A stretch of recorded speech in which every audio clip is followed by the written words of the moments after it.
guys. Okay, it's extremely blurry.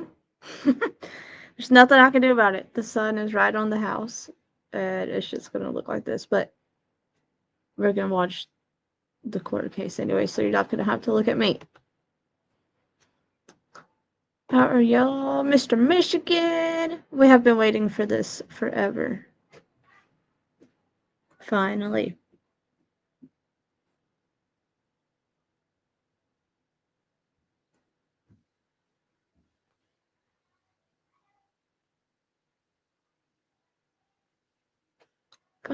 Finally.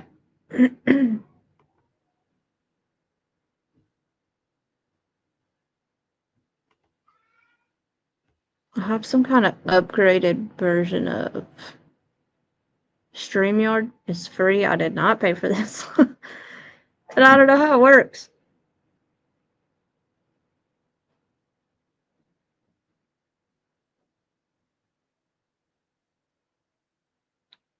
Hey, Joanne. How are you? Let me share this to these groups. Hey, Mo.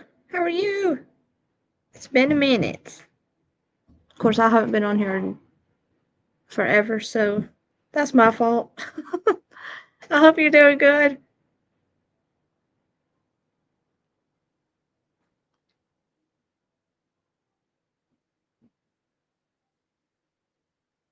Okay. Y'all listen, my kids are home and I have no help, so if y'all hear them hollering, just ignore them. Torpedo tits. Mrs. Fred, I love you too. Okay, let me get this pulled up for y'all.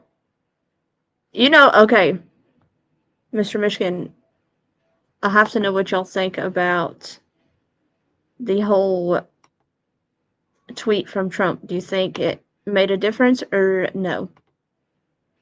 And if y'all didn't see it, you'll have to tell me and I can pull it up.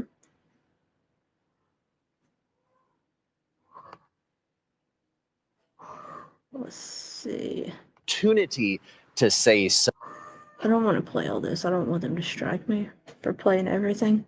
But the court case we could definitely play. Or the court hearing.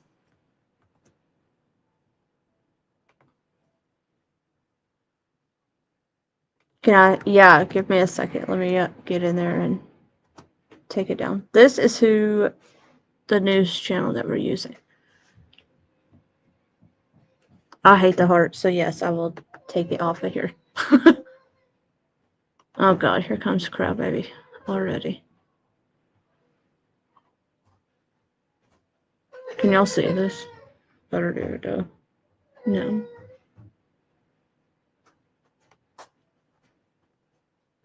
YouTube.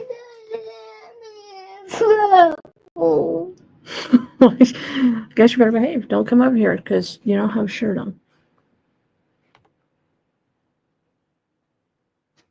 Live. Hang on, Miss Fred. I'm trying to get it off.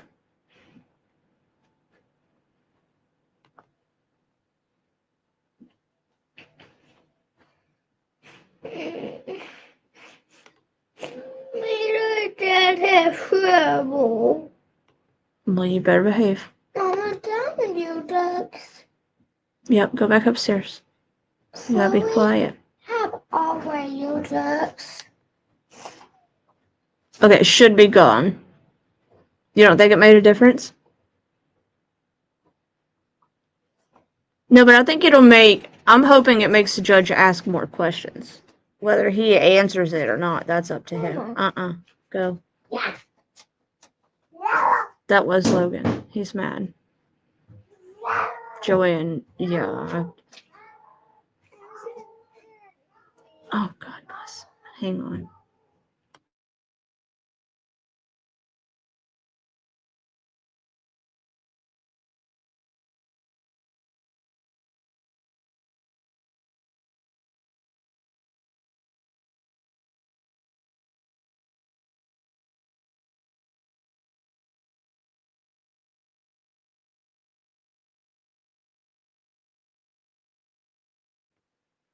Okay, my gosh. Summertime is going to make this extremely difficult. In case y'all wondered why I hadn't been around, that's why. I don't care about the comments. We'll put this on full screen.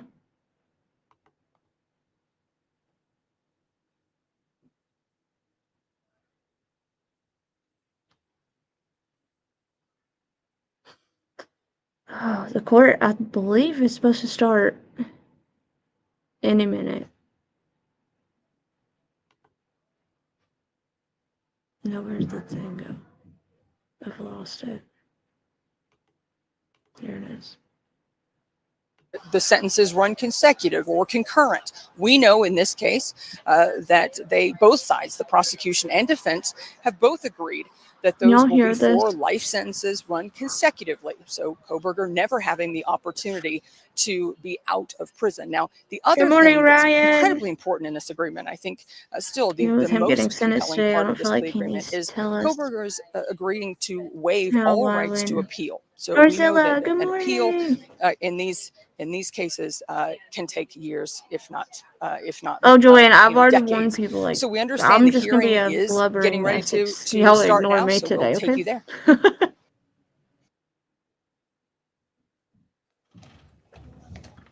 Good morning, hindsight.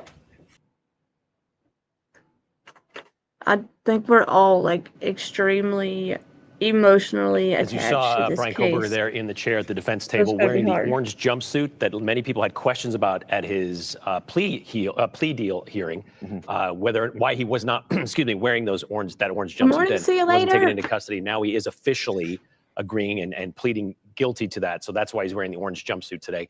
Again, the big question, are we going to hear from Brian Kohberger I think today? he should be Yeah, tortured and until he if answers, if you want my Andrea honest is right, opinion. many of the legal experts we've But that's talked just to me. say there's Good really no morning, Corvette reason for girl. him to talk. He hasn't said much at all over these past 2.5 years, maintained his innocence.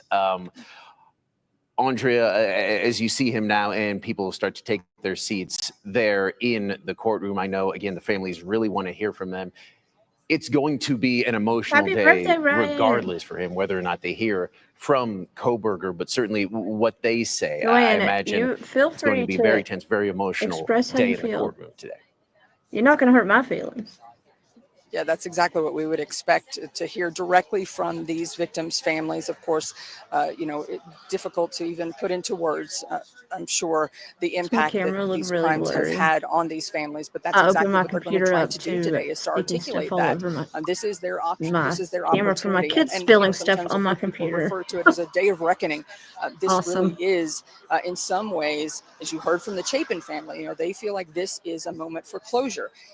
If there is such a thing in a case like this will be essentially the final statements that anyone makes in this case, because this will be the final hearing, and without any appeals in Not the much I future, can do about it. I we don't know if expect it's this to dirty be the or last not. time we see Kohberger or hear from him in an open court or hear anything about this case. Andrea, thank you for that. Again, people making their Ryan, way be into the careful down courtroom there. right now, sitting down, and we're about to get underway here in the sentencing of Brian Kohberger. Oh, look at him. He looks like Brian such a Kohberger. Defendant is present in custody with Mr. counsel, Bigger. Ms. Taylor, Ms. Massoff, Ms. Barlow. The state is represented by Mr. Thompson, Ms. Jennings, Mr. Hurwitz, Mr. Nye, and Ms. Allen. This is the time set for sentencing in this case. The defendant previously entered a plea of guilty to 4 counts of first-degree murder and 1 count of felony burglary. In exchange, the parties stipulated to recommend a sentence consisting of, on burglary, 10 years fixed, on each of the 4 counts of first-degree I murder, agree, life Mr. Michigan. Eye for fixed. an eye. Screw you at that point. The parties waived pre-sentence investigation. To my understanding, neither party submitted a sentencing memorandum or other materials for the court. Court is familiar with the file and the evidence submitted previously by the parties as it has reviewed them throughout the case and in anticipation of trial.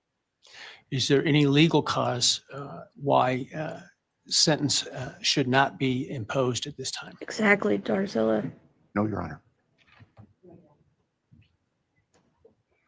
I don't know if you guys have seen the Brian Does the Enton state, video where he toured Before the prison impact that Brian's statements and possibly going arguments to go wish to, but we'll present have to go evidence over to- that. Probably not today because Your Honor, the state kids does not will intend to be present done evidence before I get off of in here. a But documentary, since we have provided the court through the court maybe tonight I with can come photographs back. that we would like to use during the course of our sentencing argument. Sure. All right. Thank you. But no testimony other than impact statements. That's correct, Your Honor. All right. So with that, let's start with then impact statements. Ms. Jennings will be introducing the. And my understanding, just so I'm clear, I indicated through the trial court administrator that we need to see if any of the victims wish to have the camera not running and audio only. And my understanding is all of them indicated they are fine with the video. Is that correct? Yes, Your Honor, that's correct. All right, very well. Yeah, Go ahead. Darzilla, this is Your going to be Honor, rough. the first, and we're taking these in the order, victim impact statements in the order that the charges were listed in the indictment. The first charge Sorry, I being thought my burglary. volume was off. So we will have Bethany Funka's statement, and she has asked that her friend Emilia Lant read that statement. All right, any objection to that? Oh, wow. Bethany's well. making a statement. This will be. Emily's the one that came to the house. She was the first one that was called. Thank you, Your Honor. I'll be speaking on behalf of Bethany, and so, yeah, here it reads. My name is Bethany Funk, and I was roommates with Maddie, Kaylee, Xana, and Ethan. I not only lost some of my best friends, but I also lost a sister. Never in a million years would I have thought that something like this would have happened to my closest friends. I thought that we were going to wake up and go upstairs, see them and tell them how they had scared us and that they were going to tease us about how we are constantly scaredy cats. I make jokes about it as we would go to Taco Bell like always. But sadly, that is not what happened and what turned out to be my worst nightmare. When I first woke up that morning, I had no idea what happened. I woke up around 7 with a terrible toothache. So I called my dad, who is a dentist, I'm and sorry. he it asked really what I is. should do. He told me to take Advil, so I did, and I went back to sleep. I was still out of it and still didn't know what happened. If I had known, I of course would have called 911 right away. I still carry so much regret and guilt for not knowing what had happened and not calling right away, even though I understand it wouldn't have changed anything, not even if the paramedics had been right outside the door. Y'all hear this good? I can turn the volume up a little bit if I need to. I'll turn it up. I was so frantic that morning and scared to death, not knowing what had happened. And when I made the 911 call, I couldn't even get out the words. And from then on, I don't remember a thing. It was like my brain wiped that whole memory. That was the worst day of my life. And I know it always will be.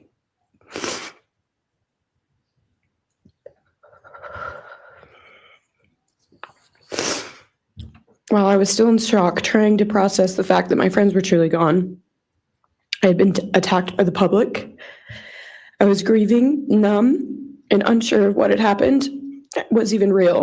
And at the same time, I was getting flooded with death threats and hateful messages from people who did not know me at all or know the dynamic of our friendship. Social media made it so much worse, and strangers made up stories to entertain themselves. The media harassed not just me, but also my family. People showed up at our house. They called my phone, my parents' phones, other family members' phones, and we were Hey, chased Germany girl. while I was still trying to survive emotionally and grieve the loss of my friends. I hated and still hate that they are gone, but for some reason, I am still here and I got to live. I still think about this every day. Why me? Why did I get to live and not them? For the longest time, I could not even look at their families without feeling sick with guilt. I did not know what to say or what to do. I was terrified that my presence just made their pain worse and I was still here when their kid, their siblings and their friends, their loved ones should have been here instead. After everything happened, I was afraid to go into my own backyard or alone in my house. I was scared that the person who did this would come for me next. I was always scared that the media would try to catch me at any moment of any day, even when I was just walking around my house. I made my parents close all the blinds during the day so no one could see me even in the slightest chance. I barely left the house, and when I did, I made sure I was never alone. I slept in my parents' room for almost a year. I made them double lock every door, set an alarm, and still check everywhere in the room just in case someone was hiding. And I still check my Those room of you every just night coming in, this is before, and I double Emily lock it. reading. I have not slept through a Um, single night since this happened. I constantly wake up in panics, terrified. Oh, God. Someone is breaking in, or Statement from someone one of is the here to hurt me, roommates. or I'm about to lose someone else that I love. The fear never really leaves. For a long time, I could barely get out of bed, but one day I realized I have to live for them. Dylan's. They did not get the chance Oh, no, to keep living, Bethany's. but I do, and I will not take that for statement. granted. So now every day I remind myself to live for them, and everything I do it with them in mind. I am still scared to go out in public, but I force myself to do things because I know that they would want me to keep living my life to the fullest. I am beyond blessed to still be here, and I refuse to take that for granted when they did not get a chance. Our house was not just a house, it was a home. It was where we laughed till we couldn't breathe, make God. meals, did crafts, binge watch reality shows, played games, and spent lazy days on the couch. Sorry. It was movie nights, wine nights, morning debriefs, pranks, hot chocolate, cookies, and warmth. I will cherish those memories forever, and I will not let what happened erase how special our home was or how much those memories meant to me. Now, I would like to share some bits and pieces of who they were as people and some of the memories that we shared. One of my favorite memories was Halloween, and we all went to Sigma Chi. But instead of partying, we just sat in an apartment, talking and laughing all night long. I do not think I've ever laughed that hard in my life. We did not care about the party. We were just happy to be with each other. Xana was 1 in a million. She was the life of the party. Mommy. Mommy. Go upstairs. Mom. Why? Son, Why? go. But she was also the kindest and funniest person I knew. Mom. Everyone loved her because she made everyone feel so loved. She was just someone you always wanted to be around, no matter the circumstance. One of my favorite days with Xana was when she laid on the couch, when we laid on the couch together all day watching movies and snacking. Or when she, Maddie, and I would go and get margaritas, chips, and salsa. She would also light up a room with her presence alone. Kaylee had the most beautiful, radiant smile. And she was so kind, but also one of the funniest people I've ever known. She loved playing little pranks. And she always had us laughing so hard that we could not breathe. She was so full of energy and life.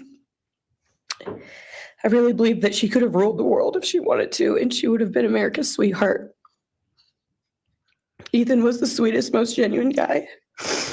He was always smiling and always making other people I smile agree with too. both of you. He Ethan was definitely the kind of does, and I'm person you sure he wanted is. around. Eating it up. He was so kind and easy to talk to and just so fun. And the way he cared for Xana was truly something to admire. And really was proof that storybook love and true romances really do exist. It was not only obvious to me, but everyone that was around Ethan and Xana that they were absolute soulmates.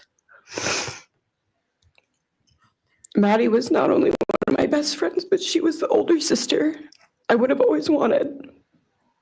There was no one I looked up to or admired more than Maddie.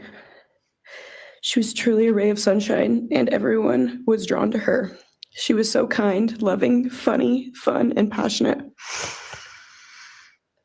She had the sweetest soul and wanted nothing but the best for everyone and to love and show love to everyone.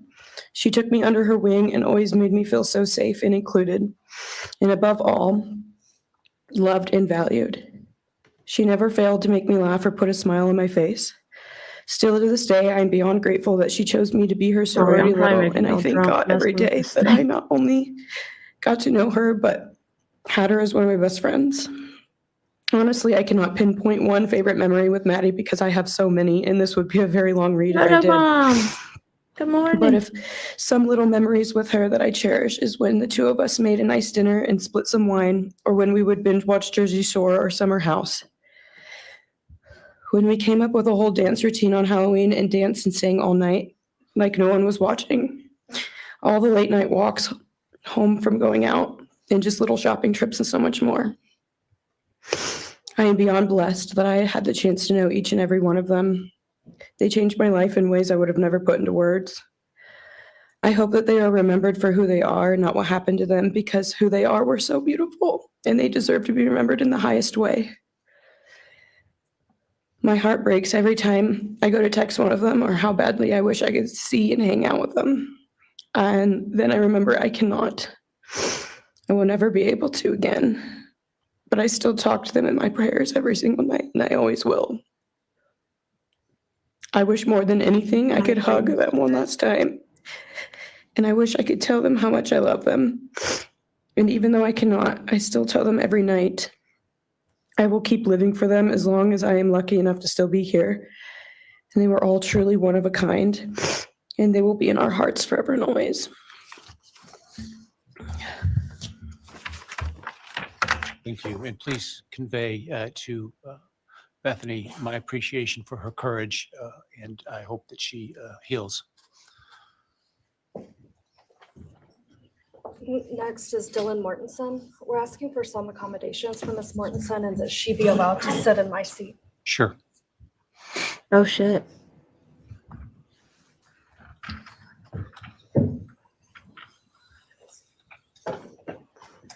Dorzilla, yeah.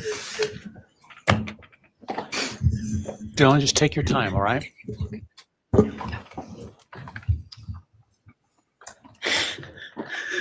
Oh, this one's gonna get me. Yeah, she got some torpedo tits, is Mrs. Fred, if you didn't know.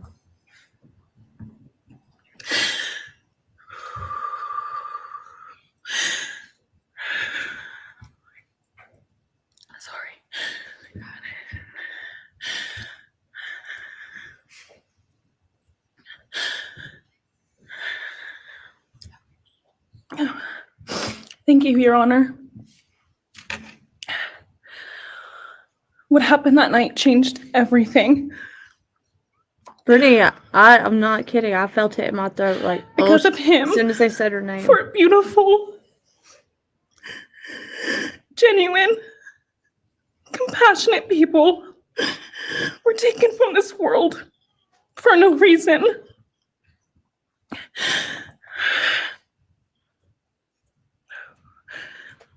He didn't just take their lives. He took the light they carried it into every room. He took away how they made everyone feel safe, loved, and full of joy. He took away the ability for me to tell them that I love them and that I'm so proud of them. He took away who they were becoming and the futures they were going to have. He took away birthdays, graduations, celebrations, and all the memories that we were supposed to make. All of it is gone. And all the people who loved them are just left to carry that weight forever. He didn't just take them from the world. He took them from me, my friends, my people who felt like my home, the people I looked up to and adored more than anyone. He took away my ability to trust the world around me. What he did shattered me in places I didn't know could break. I was barely 19 when he did this. We had just celebrated my birthday at the end of September. I should have been figuring out who I was. I should have been having the college experience and starting to establish my future. Instead, I was forced to learn how to survive the unimaginable. I couldn't be alone.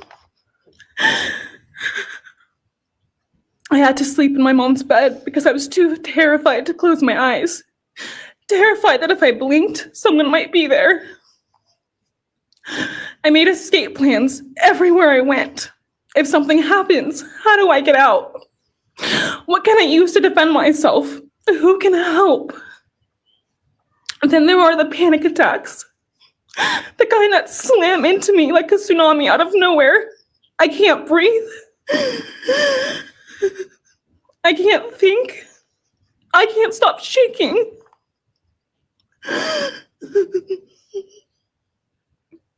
All I can do is scream because the emotional pain and the grief is too much to handle.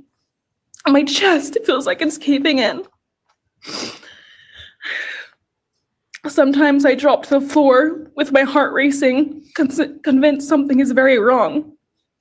It's far beyond anxiety. It's my body reliving everything over and over again. My nervous system never got the message that it is over. Ooh, look at And him. it won't let me forget what he did to the them. screen, I would punch him right in the nose. People call me strong. They say I'm a survivor, but they don't see what my new reality looks like. They don't see the panic attacks, the hypervigilance, the exhaustion, the way I scan every room I enter, the way I flinch at sudden sounds. They don't know how heavy it is to carry so much pain and still be expected to keep going, and that's because of him. It does. He stole Can you parts of imagine me I being may the one never that get tells him to back. leave the house? He stole that. Hearing He it? took the version my of me God. who didn't constantly ask, "What if it happens again? What if next time I don't survive?"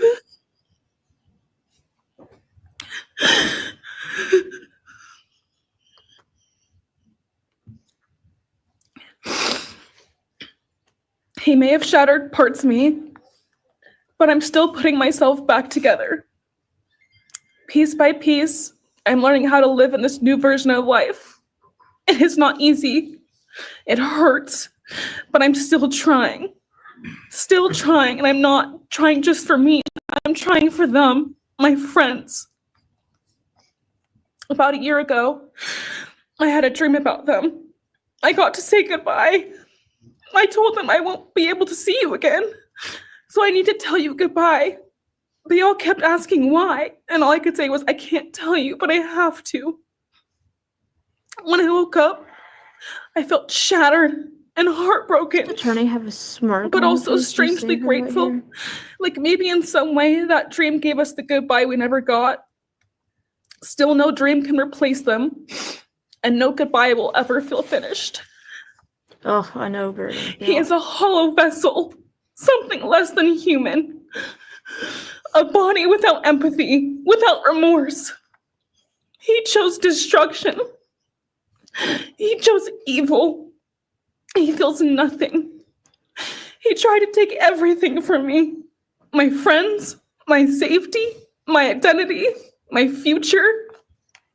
He took their lives, but I will continue This is trying so to be like terrible. them to He's make them enjoying proud. this. He is, Mrs. Fred. Living is how I honor them. Speaking today is to help me find some sort of justice for them. And I will never let him take that from me. He may have taken so much from me, but he will never get to take my voice. He will never take the memories I had with them. He will never erase the love we shared, the laughs we had, or the way they made me feel seen and whole. Those things are mine. They are sacred, and he will never touch them. I get to feel sadness. Okay, I agree. I get to think feel that's why he rage. showed back up. I get to feel watch joy the even when it's hard. chaos. I get to feel love even when it hurts. I get to live. And while I will still live with this pain, at least I get to live my life. He will stay here, empty, forgotten, and powerless. Dylan, thank you so much for your courage. I appreciate it.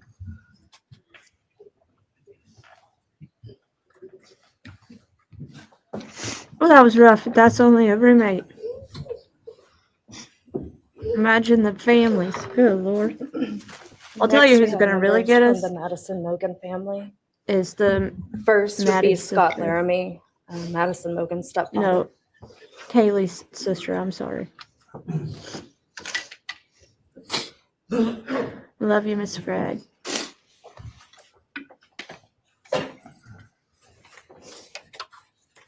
Standing by him is Karen Laramie, Vincent's mother. Thank you, Your Honor. My name is Scott Laramie. I'm Maddie Mogan's stepfather and the husband of Maddie's mother, Karen Laramie. I will read this victim impact statement on behalf of Karen and myself. Maddie was our gift of life, our purpose, and our hope. Maddie quickly became Karen's joy, identity, and purpose in life. I joined Maddie's No, life no, Mom. when she was You and 2.5 years Brittany. old. Brittany's tried to clean. Experience transformed me into a life of joy, love, and family. Maddie was bright, beautiful, kind, empathic. She listened carefully to others and was observant, Look at this attorney. Looks like she's seeing got and smirk caring on her about the face. hearts and the minds of all she encountered. She loved music and music festivals. She had a wonderful sense of humor. The one sitting next to him, doesn't he? She Doesn't she? excelled in school. She was an easy child to raise, almost never requiring discipline, and almost always giving us parental joy. One time Karen remembers disciplining Maddie as a little girl. Maddie responded, "You broke my heart," which of course melted ours. She had a keen wit, even at that young age. As she transitioned into teenage years, she prioritized us and extended family Moved on. over many of the distractions that capture teenagers. She showered us with her presence and love at family events, barbecues, picnics, birthdays, holidays, and others. She spent countless hours with her papa, her uncle David, Aunt Nadine, and her other close family and friends.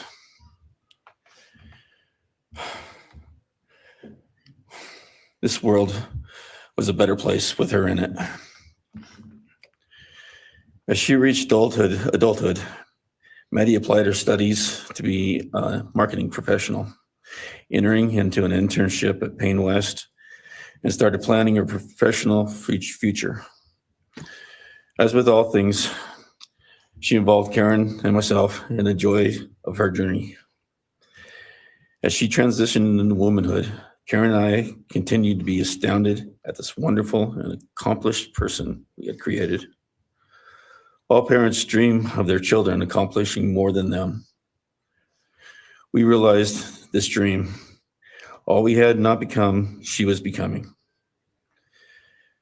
Karen and I are ordinary people, but we lived extraordinary lives because we had Maddie. Maddie was taken senselessly and brutally in a sudden act of evil. She was taken along with the young, promising, and bright lives of Kaylee, Xana, and Ethan. First, we felt disbelief. Next, we felt disorientation. Then we felt grief overcome us. Our grief has compounded even more for the Goncalves, Kernodle, and Chapin families. We speak of hope and healing, and we do have hope and some healing. But the vast emotional wound will never fully heal. Since Maddie's loss, there's emptiness in our hearts, home, and family, an endless Joy and void. I, yeah. He's got several, I think. After losing her mother in a car crash, Karen took years to grieve and recover. The feeling that her life with Maddie, and they was perfect, helped her to start to heal. Now, this is no longer perfect. After Maddie's Oh, loss, Dawn, Karen the felt amount like of she money they was made on this spinning case, out they're set for life. emotionally collapsing The defense. into anxiety and depression. She sometimes asks, how am I supposed to go on when I've lost my favorite person in the world? I felt the same, and we continue to struggle. The loss of Maddie has impacted so many beyond our family. Her second family is her sorority sisters who grieve alongside us. She has so many close friends who suffer from her loss. We will continue to be her loss will continue to be felt by the Vandal community, including Vandal Solutions on campus, where she volunteered her time for others.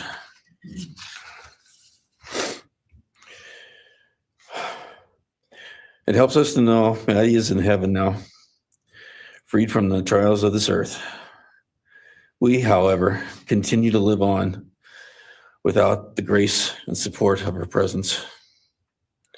We will grow old without our only child, our bright, beautiful friend and daughter. In the end, there are no words that can accurately capture the devastation of losing Maddie. We will endure, and we will go on. For Maddie, we will not let our grief consume us. For Maddie, we will continue to love and care for our family and friends, including the families of Kaylee, Santa, and Ethan. We will remain united with them. We can only hope that others out there suffering similar losses can look to us and see that we can overcome hatred, darkness, and evil. We know the law allows us to comment on the defendant and his sentence. As for his sentence, we support the plea agreement. Society needs to be protected against this evil. As for the defendant, we will not waste the words, nor will we fall into hatred and bitterness. Evil has many faces, and we now know this, but evil does not deserve our time and attention. We are done being victims. We are taking back our lives.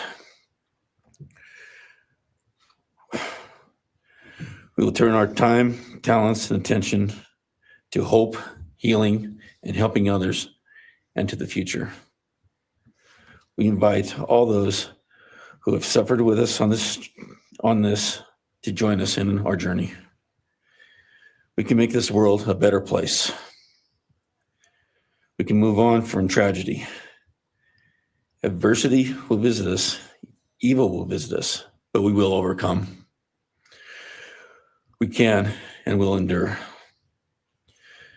Karen and I express our gratitude to Your Honor and to the prosecution team for allowing us the opportunity to make this statement. Thank you. Thank you so much for your courage, and I am so sorry for your loss. God bless. Your Honor.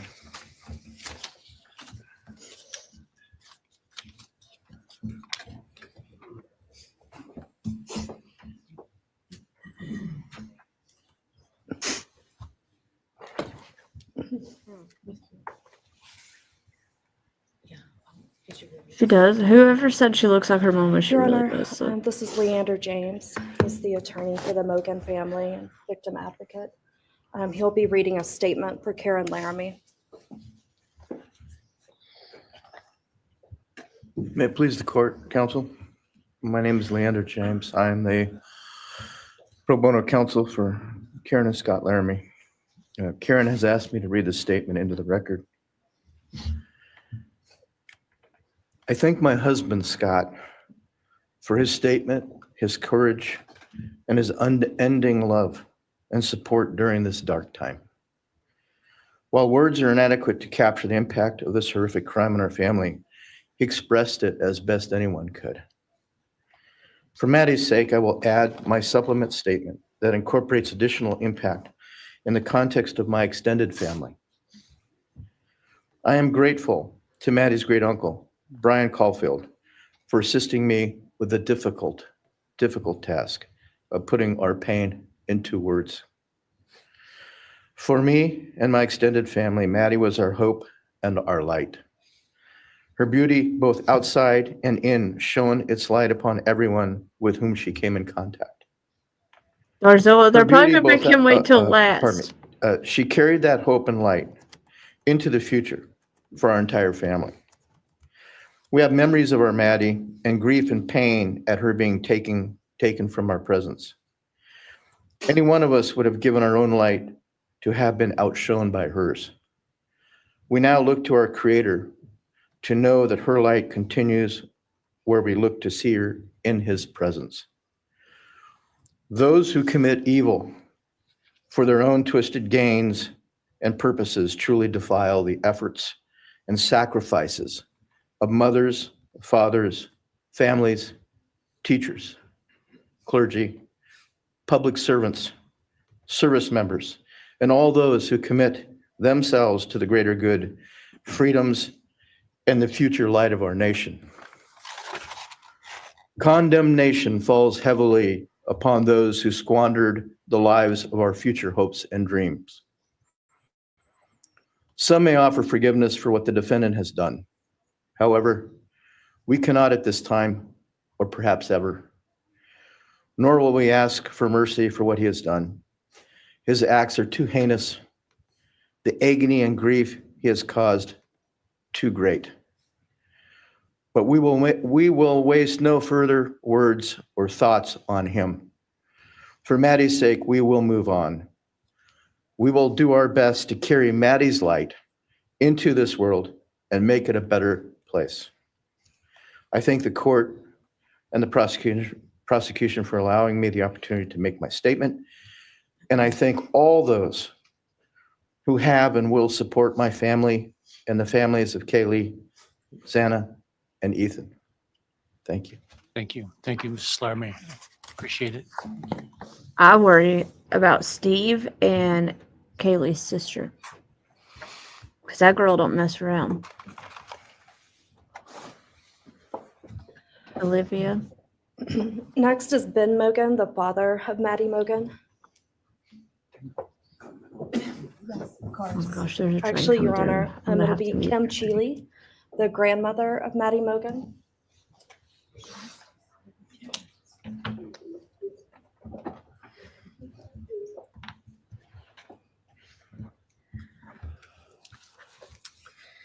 Oh. My name is Kim Cheeley. I was Maddie Mogan's paternal grandmother, as Ben Mogan, her father, is my son. I'm here today with my sister Lori Cheeley, Maddie's great aunt, and my son Ben Mogan, and my daughter-in-law Corey Hatrock. I'd like to begin by thanking a number of people involved in bringing this case to closure. In my daughter's words, the plea deal the prosecution team reached this month is one that punishes the perpetrator of this horrendous crime, protects the public from further harm, and allows all of us who knew and loved these kids the time to grieve without the anxiety of the long and gruesome trial, the years of appeals, and potential for mistrials along the way. My family and I are so grateful to Bill Thompson and his prosecution team for their dedication and painstaking work that forced the perpetrator to admit his guilt. We want to thank the Idaho State Police, the Moscow Police Department, the FBI, and Judge Hippler. We'd also like to thank the University of Idaho officials who've treated the families of the victims with such dignity and kindness, and who have honored the 4 victims beautifully. Maddie was my first grandchild, so when she was born, all her grandparents had the distinct pleasure of deciding what we'd like to be called. I chose Nana, pretty original. But when Maddie was about a year and a half old, her papa, Ben's dad, and I were planning to visit the new little family in Oregon. Maddie didn't have an extensive vocabulary at the time, but for some unknown reason, she called bananas ba deedle deedles. When Karen and Ben told her Nana was coming to visit, she figured I say deedle deedle for that word. So I became Deedle Deedle, shortened to Deedle when she was about 6 or 7. And I That's was cute. Deedle all her life. I don't think her stepdad, Scotty, ever knew my given name was Kim. Maddie's and my birthdays were one day apart, and a couple years before she was killed, she gave me this necklace with Deedle and Maddie engraved on it. And I Oh. added an angel wing, and it's one of my treasured possessions. I also got an angel wing tattoo. Never thought I'd see the day, but along with many members of our family, replicating the one that Maddie and her sorority sisters had, I wanted mine where I could see and touch it often.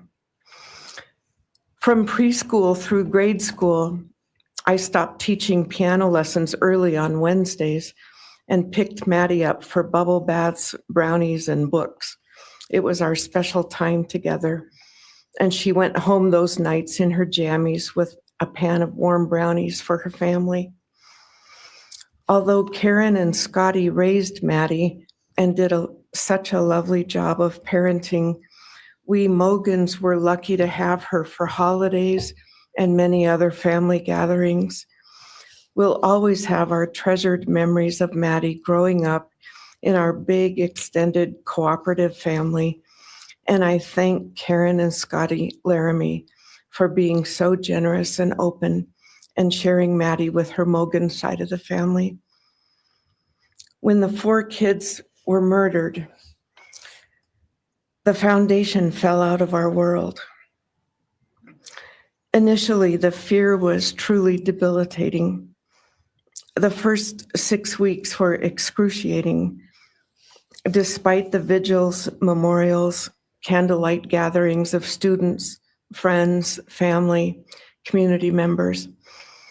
After the arrest in the past 2.5 years, my family has lived with grief, with the effects of traumatic grief, of which I was blissfully unaware before all of this.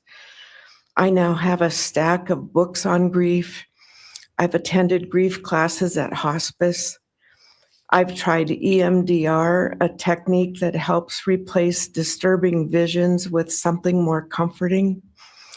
My son, Ben, his 2 sisters, Maddie's aunts, and I have all experienced depression and anxiety and sleep disturbance, requiring medical intervention at times.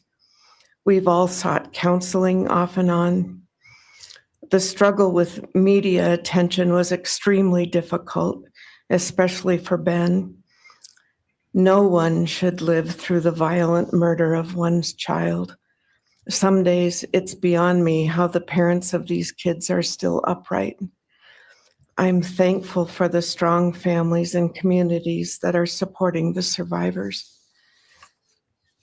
At the time, I could think of only 2 blessings surrounding the horrific murders. One was that Ben was living with my partner Tom and me at the time, and that we could support each other emotionally through it all. Sadly, Tom died a year ago of a rare brain cancer, and he won't be here to see justice served. He was our family's rock, and we all miss him every day. A second blessing is that my mother died of COVID several months before the kids were killed, and she didn't have to live through the horror. It was difficult to identify blessings. So we've all It's lost odd. our dear child and a future with her. I mean, I get it. I but it's ache a little for the odd. loss of the dreams that she and her true love, Jake, held. And my heart goes out to Karen and Scotty and your side of Maddie's family.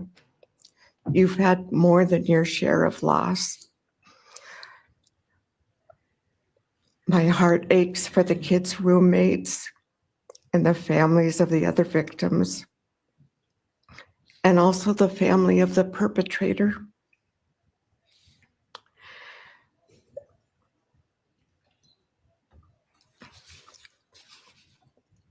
Going forward, we Mogans are choosing to put our energy and focus into honoring Maddie's too short life and sweet spirit by celebrating Maddie May Day, which my two daughters established.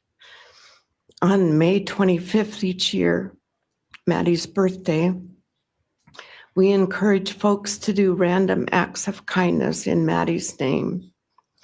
In my daughter Katie's words, may we all protect our peace in whatever way possible, unite in community, and focus on joy. Please do an act in kindness in Maddie's honor during this week, so a glimmer of Maddie's light may live on. Thank you. Thank you, and appreciate your courage, and bless you and your family. Thank you.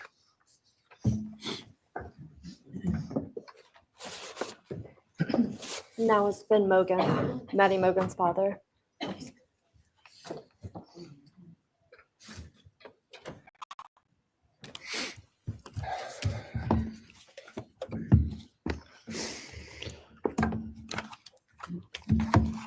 I'm Benjamin Mogan. I'm Maddie's dad. And Excuse me. First, I just want to say thanks to all the people that helped bring this all to a close. I know it's not the resolution that everyone wanted, but I think that that everyone worked so hard, and we really appreciate all their efforts. It was such a hard thing to go through for everybody.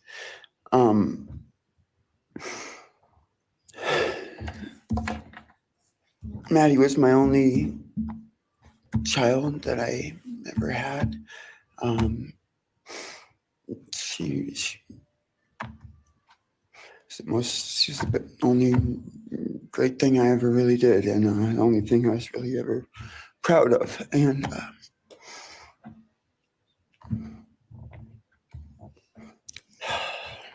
I thought we would have the rest of our lives together to This asshole has no emotion whatsoever. be together and know each other, and I took for granted the times she was in college, and I thought, oh well, we'll have the rest of our lives to Mature, sweet. do all the stuff that we're supposed to do, and she was just about done. She actually earned all of her credits for her college degree, and Karen and Scotty and I got to go and get her diploma that she actually earned, and she served every bit of that. And but I thought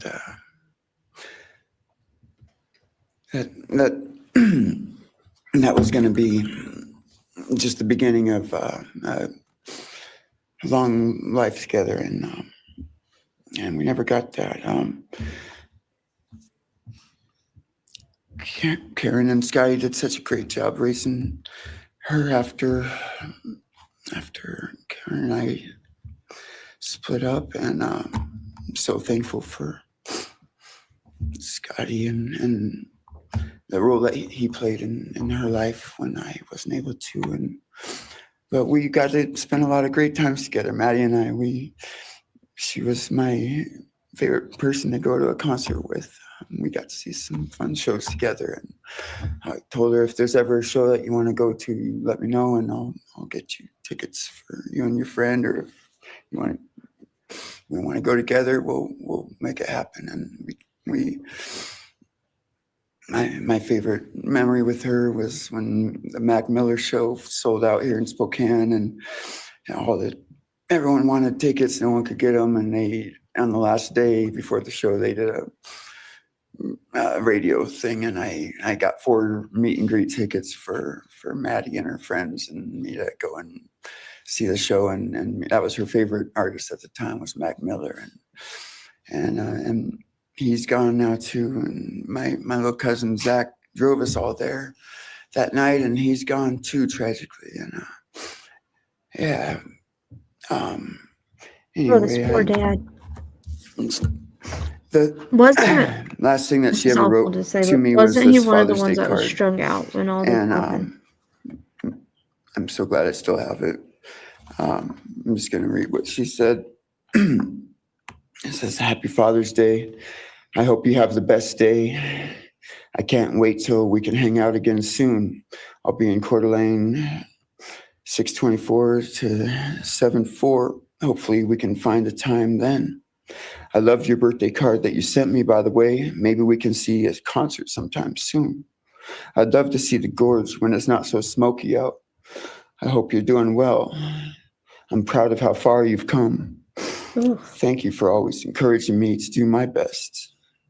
Love you lots and lots. Love, Maddie May." She did encourage me to not just to do my best, but to live on. I went through a lot of issues with addiction and with Yeah, he was. I substance thought he abuse, was. and when I wasn't wanting to live anymore, she was Xana's what mom, would keep Brittany, me was too. from just not caring anymore, and knowing that she was out there and I that she saw was her the other day just such a beautiful on a person kept me alive a lot. interview, and she looks lot so of good too now.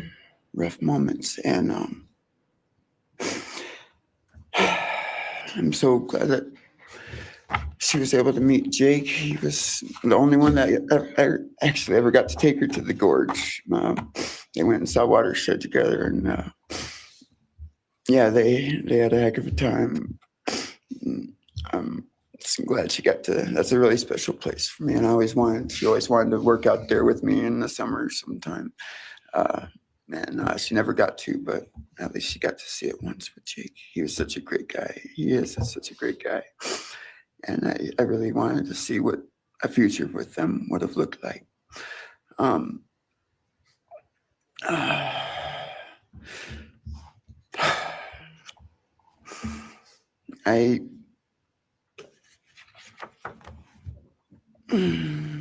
never. That's this poor guy. I'll never be able to replace her. I wrote a bunch of stuff. I just don't know what to say right now. I just miss her so much, and I just love her more than anything. And it shouldn't have happened. And a death sentence is one thing. You know when it's going to happen, and it's going to be all gentle and stuff. But life without parole, with a building full of people that all just want you to not be around anymore, and winking at every morning, not knowing if that's the day they're going to pull your card. I mean, it's not a very nice sentence either. So, I don't know. I just love you, Maddie, and I wish you were still here. Thank you so much.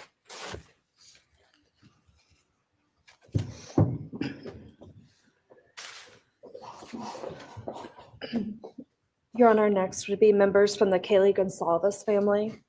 First will be her father, Oh Steve God. Gonsalves. Coco, how are you?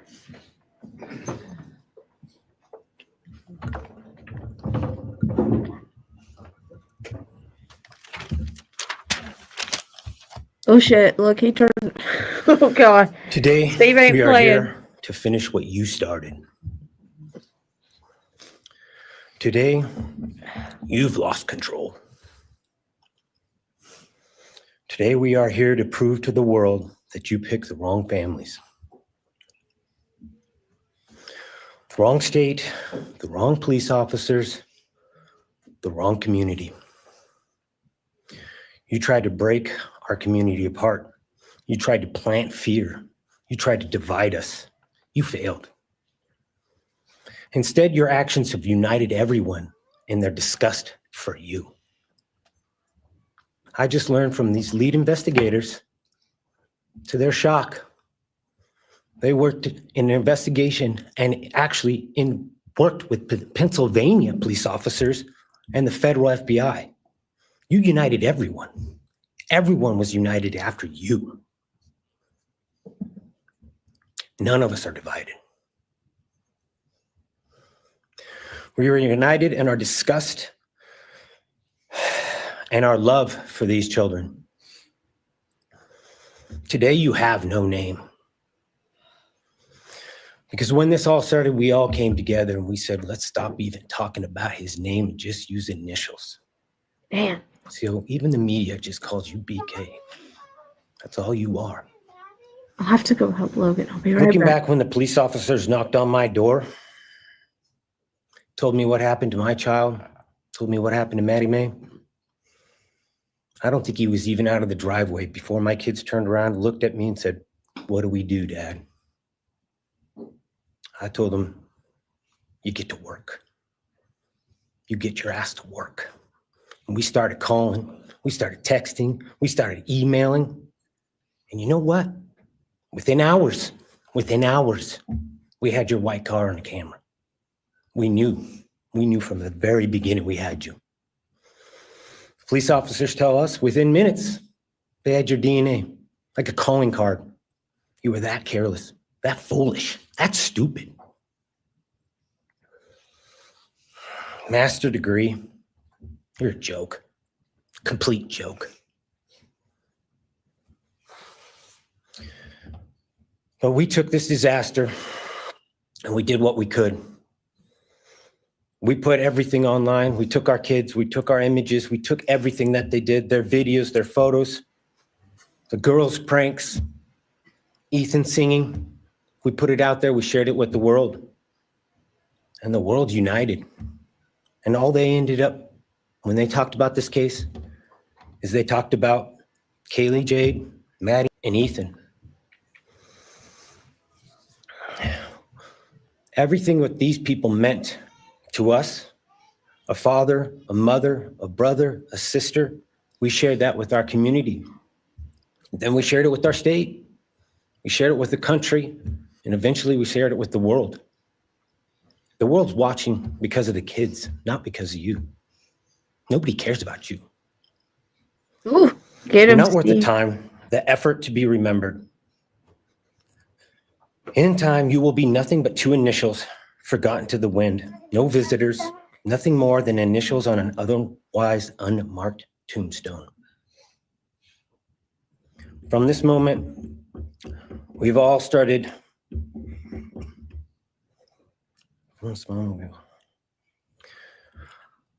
this moment, we will forget you. We want to all leave in closing. One last thing. You picked the wrong family, and we're laughing at you on your trip to Penn. That will be today or tomorrow. I'll close with, God bless all the men and women that worked on this case and all the hard work that you guys did. You guys allowed us to grieve and allowed us to get through this. The amount of work that you guys put together and the way that you guys put it together was beautiful.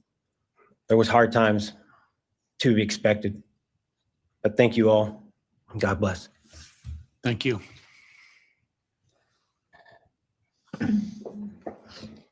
Your Honor, next is Stephen Gonzalez, Kaylee's brother.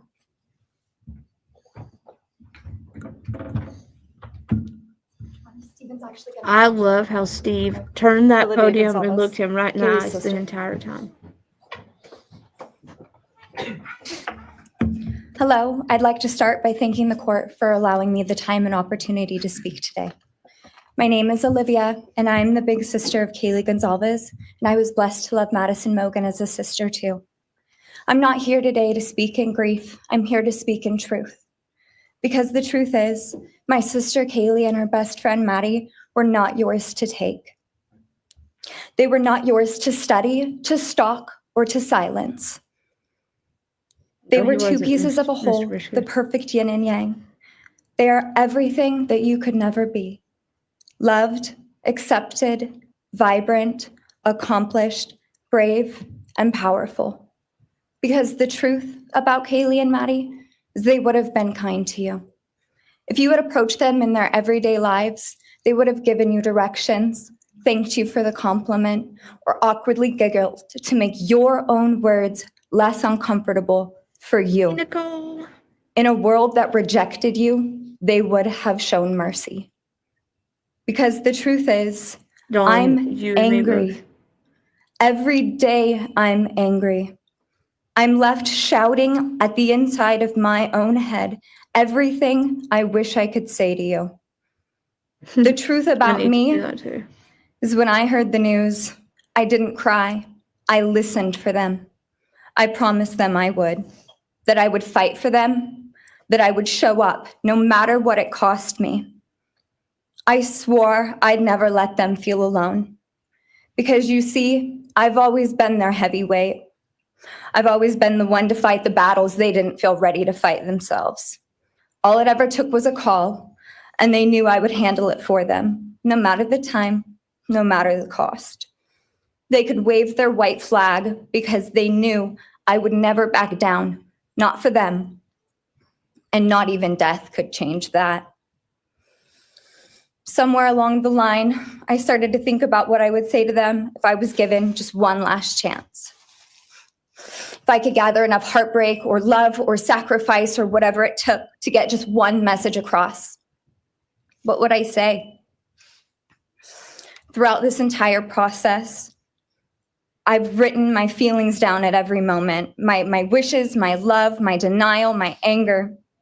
And as one final act of love, I'd planned to read these thoughts, even jarring and discombobulating and not even making sense. Because for me, that was true love. As bare and as naked as it could be, not laced in pretty words or dressed for the occasion, but written through bleary eyes at 2 a.m. with clenched fists, angry at this reality. My true final act of love was to continue on without them, for them. That dream to read aloud my love to them, to bring meaning through pain, was the latest blow in realizing you don't deserve it. And Kaylee and Maddie don't need it. Kaylee and Maddie have always known my love, and they would never ask me to prove it by further victimizing myself to a defendant who has shown no guilt, no remorse, no apprehension. They would say to me, "Why would you give the satisfaction of showing vulnerability now? You promised you would never back down." And for that clarity, I'm thankful. I won't stand here and give you what you want. I won't offer you tears. I won't offer you trembling. Disappointments like you thrive on pain, on fear, and on the illusion of power. And I won't feed your beast. Instead, I will call you what you are. Sociopath, psychopath, murderer. I will ask the questions that reverberate violently in my own head, Olivia doesn't play. so She's loudly well-spoken. that I can't think straight Just like most her any dad. day. Some of these might be familiar, so sit up straight when I talk to you. How was your life right before you murdered my sisters? Did you prepare for the crime before leaving your apartment? Please detail what you were thinking and feeling at this time. Why did you choose my sisters? Before making your move, did you approach my sisters? Detail what you were thinking and feeling. Before leaving their home, is there anything else you did? How does it feel to know the only thing you failed more miserably at than being a murderer is trying to be a rapper? Did you recently start shaving or manually pulling out your eyebrows? Why November 13th? Did you truly think your Amazon purchase was untraceable because you used a gift card? How do you find it enjoyable to stargaze with such a severe case of visual snow? Where is the murder weapon? The clothes you wore that night? What did you bring into the house with you? What was the second weapon you used on Kaylee? What were Kaylee's last words? Please describe in detail the level of anxiety you must have felt when you heard the Bearcat pull up to your family home on December 30th, 2022. Which do you regret more? Returning to the crime scene 5 hours later, or never, ever going back to Moscow, not even once, after stalking them there for months? If you were really smart, do you think you'd be here right now? What's it like needing this much attention just to feel real? You're terrified of being ordinary, aren't you? This family really don't play. They're like extremely Do you well feel anything at all? They don't Or are mess you around. exactly what you always feared? Nothing. If you're so powerful, then why are you still hiding, defendant? You see, I'm here today as me. But who are you? Let's try to take off your mask and see. You didn't create devastation. You revealed it in yourself. And that darkness you carry, that emptiness, you'll sit with it long after this is over. That is your sentence. And it was written on the wall long before you ever pled guilty. You didn't win. You just exposed yourself as the coward you are. You're a delusional, pathetic, hypochondriac loser who thought you were so much smarter than everybody else. Constantly scolding, turning your nose up to grammar mistakes, nitpicking and criticizing others. You wanted so badly they to be are, Dawn. different, to be special, to be better, to be deep, to be mysterious. You found yourself thinking you were better than everyone else, and you thought you could figure out the human psyche and see through it, all while tweaked out on heroin. Lurking in the shadows made you feel powerful because no one ever paid you any attention in the light. You thought you were exceptional, all because of a grade on a paper. You thought you were elite because your online IQ test from 2010 told you so. All of that effort just to seem important. It's desperate. There is a name for your condition, though. Your inflated ego just didn't allow you to see it. Wannabe. You act like no one could ever understand your mind, but the truth is you're basic. You're a textbook case of insecurity disguised as control. Your patterns are predictable. Your motives are shallow. You are not profound. You're pathetic. You aren't special or deep, not mysterious or exceptional. Don't ever get it twisted again. No one Family is needs scared their of own you law today. firm. Can you No one is imagine going intimidated against by them? you. God. No one is impressed by you. No one thinks that you are important. You orchestrated this like you thought you were God. Now look at you, begging a courtroom for scraps. You spent months preparing, and still all it took was my sister in a sheath. You work so hard to seem dangerous. Yeah, he is. But real control doesn't have to prove itself. The truth is, the scariest part about you is how painfully average you turned out to be. The truth is, you're as dumb as they come. Stupid, clumsy, slow, sloppy, weak, dirty. Let me be very clear. Don't ever try to convince yourself you mattered just because someone finally said your name out loud. I see through you. You want the truth? Here's the one you'll hate the most. If you hadn't attacked them in their sleep, in the middle of the night, like a pedophile, Kaylee would have kicked your fucking ass. Thank you. Oh, shit.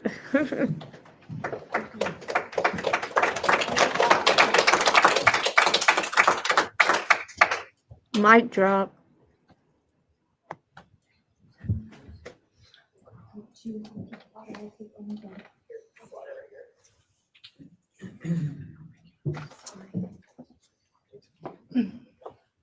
Next is Christy Gonzalez, Kaylee Gonzalez's mother. Everything he had never wanted to hear is what Olivia just told him. Holy shit.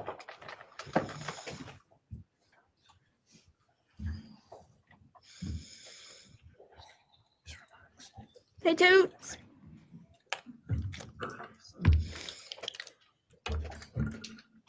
I love you. Enjoy the rest of your summer with the kiddos. Thank you, Your Honor. I never imagined having to speak to someone so devoid of humanity. For a long time, I didn't think I'd find the words low enough to meet you where you are. But now I realize this isn't about you. It's about what you've done to me, and I need you to hear it. When you murdered my daughter, Kaylee Jade Gonzalez, you didn't just take her life, you shattered others. 14 months. You attacked what you could never be, and in doing so, you left a trail of devastation far beyond that house. You stole my peace.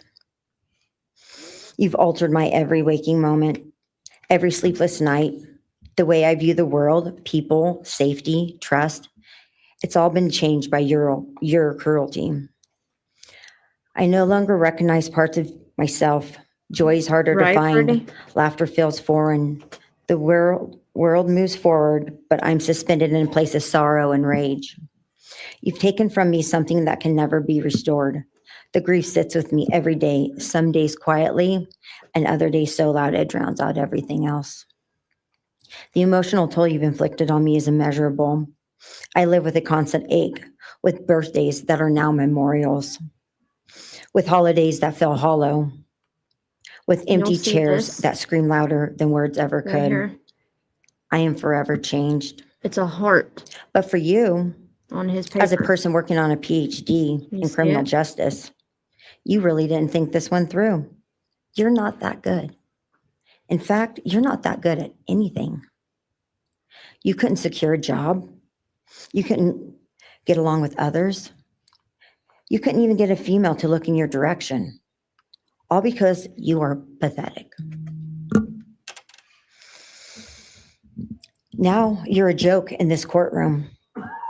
I wish I could crown you with a jester hat to complete your orange jumpsuit clown look. A dead killer doesn't kill again. So while I'm disappointed the firing squad won't get to take their shots at you, I don't know. I'm it almost confident looks that the men in printed out. prison will have their way with you in more ways than one. You will finally get what you wanted, physical touch. Just probably not how you were expecting it. See, you Possible, haven't though, beat with the pen sitting system. next to it. You've simply entered a new one, where the I haven't rules are seen him cruel and the drawing consequences will never end.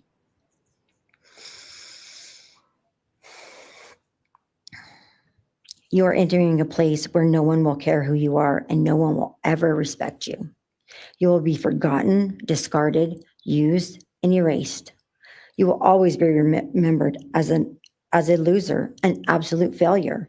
And when those prison doors slam shut behind you, I hope that sound echoes in your heart for the rest of your meaningless days. I hope it reminds you of what we all already know. You're nothing. May you continue to live your life in misery. You are officially the property of the state of Idaho, where your fellow inmates are anxiously awaiting your arrival. But it's okay, because they're there to help you. Oh, Hell will shit. be waiting. Quick message from our youngest daughter. Aubrey wanted to say, you may have received A's in high school and college, but you're going to be getting big D's in prison. Thank you.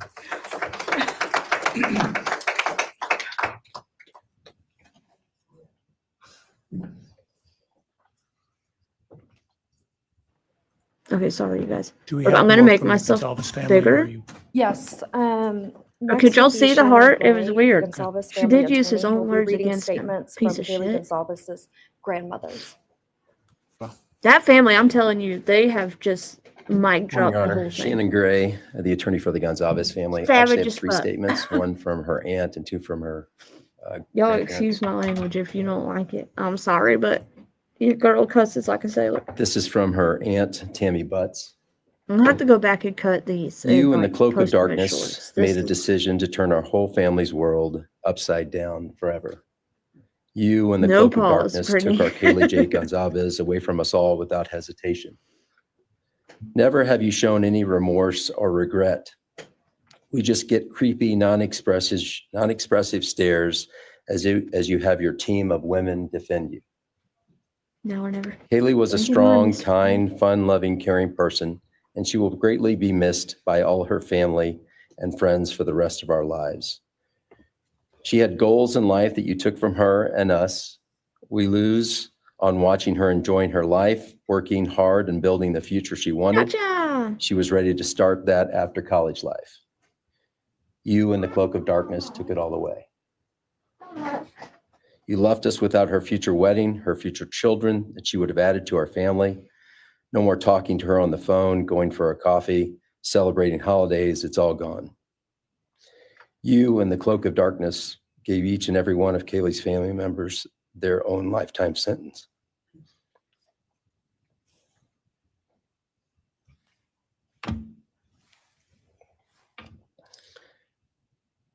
You in the cloak of darkness also took our Maddie Mae from all of us. She was so genuine, caring, polite. She was part of our family. You came in, harmed our children that were younger women than you in their own beds.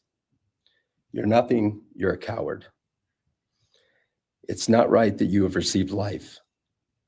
I pray that you meet your end in the cloak of darkness, burn in hell. I have 2 other statements, Your Honor.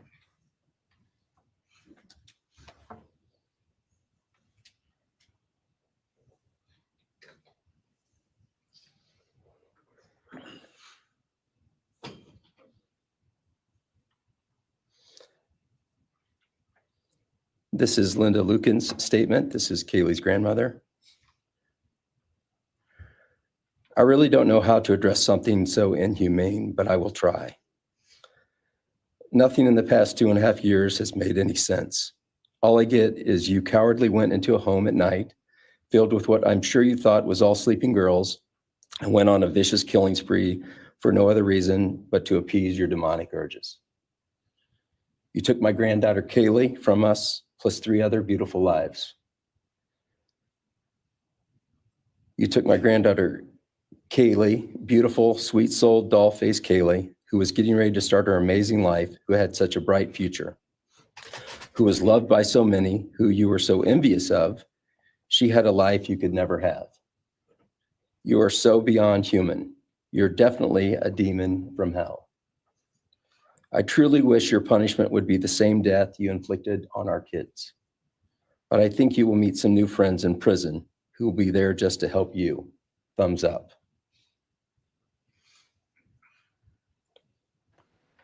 I missed the Big D comment. I was talking to Brooklyn. I'll have to go One back last and try to statement, Your find Honor. it.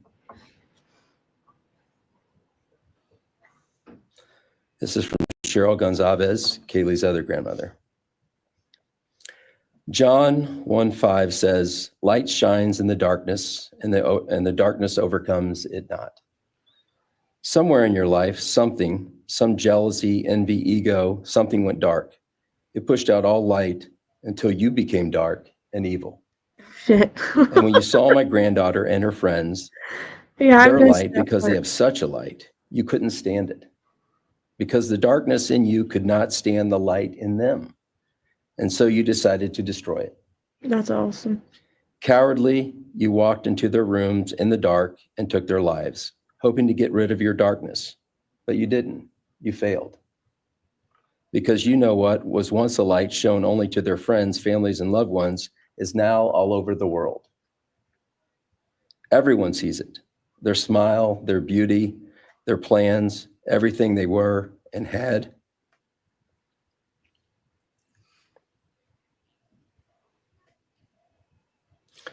And you think you put a close to it, even that, but you didn't. Because they still exist. They are still light. They are still beautiful. You can never take that away. They will always be in the light of all eternity. And you will be in the darkness because you could not overcome it. You failed. I want you to be gone, more than gone. I want you to be cast out from my life, from my family, from this earth. I will not allow your hatred to penetrate into my own soul. You did not get that power. You are evil, and in the end, evil is eradicated. You didn't take Kaylee's light, you spread it into the world. I Thank agree. you, Your Honor. Thank you. All right. If the don't are hear you my moving to a different TV family? upstairs. All I'm right, why don't trying we to take turn a it off. 10-minute recess? All right. Wow. What do y'all think so far? We're back here live in the KTVB studios as we are covering the Brian Kohberger sentencing. We are about halfway through the victim impact statements here from the victims of Brian Kohberger. And we have heard What's the matter? sadness, a lot of anger as well this It's morning. quite the spectrum. The anger coming from the Gonzalez family right now, as you Yeah. are listening to this happening. As you said, just kind of a difference of opinion. You can see both sides of this of a family being just shattered by this and explaining to the defendants, like, this is how you made us feel. Whereas the Gonzalez family is saying, we're taking that power back. Then we're going to hope that the worst end for you in prison, and making those references as well. The first two people to take the stand, the podium today, and give their victim impact statements were the roommates who were home at the time of the murders. Let's hear a little bit first from Bethany Funk. When I first woke up that morning, I had no idea what happened. I woke up around 7 with a terrible toothache. So I called my dad, who is a dentist, and he asked what I should do. He told me to take Advil, so I did, and I went back to sleep. I was still out of it and still didn't know what happened. If I had known, I of course would have called 911 right away. I still carry so much regret and guilt for not knowing what had happened and not calling I right agree, away. Dawn. Even If though I something were to happen understand to it me wouldn't like have that, changed I would anything, want a family not like even if the paramedics had been right outside the door. She went on to say, that I believe was Bethany's sister reading that statement on Reading the behalf statement of from Bethany Bethany, Funk. And went on to say, talk that's about the Kimberly. guilt that she carried for so long after Her that. friend. And also the harassment from the media, the social media sleuths, Right. the media in general, descending to Moscow and trying to get to the bottom of this and Yeah, try I'll to have ask to these go people back these and questions watch. in their moments of grief. She referred to that. She slept in her parents' home, or room, I should If I say, can find it. for a full year after this happened. It was And just the getting to that uncle saying it, right? was telling and kind of giving that idea of how this impacted them beyond just that few days after. Yeah, this is an adult woman, very brave, courageous, and yet she was instilled with Family. I actually have 3 statements, one from her aunt and 2 from her grandparents. This is from her aunt, Tammy Butts.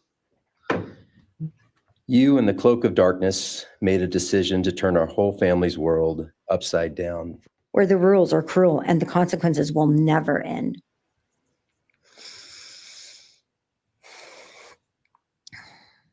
You are entering a place where no one will care who you are and no one will ever respect you. You will be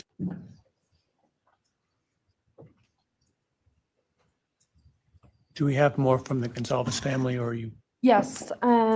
Next would be Shannon Gray, the Gonzalez family attorney. He'll be reading statements from Kaylee Gonzalez's grandmothers. Morning, Your Honor. Shannon Gray, the attorney for the Gonzalez family. I actually have 3 statements, one from her aunt and 2 from her grandparents. This was the one that read it, right?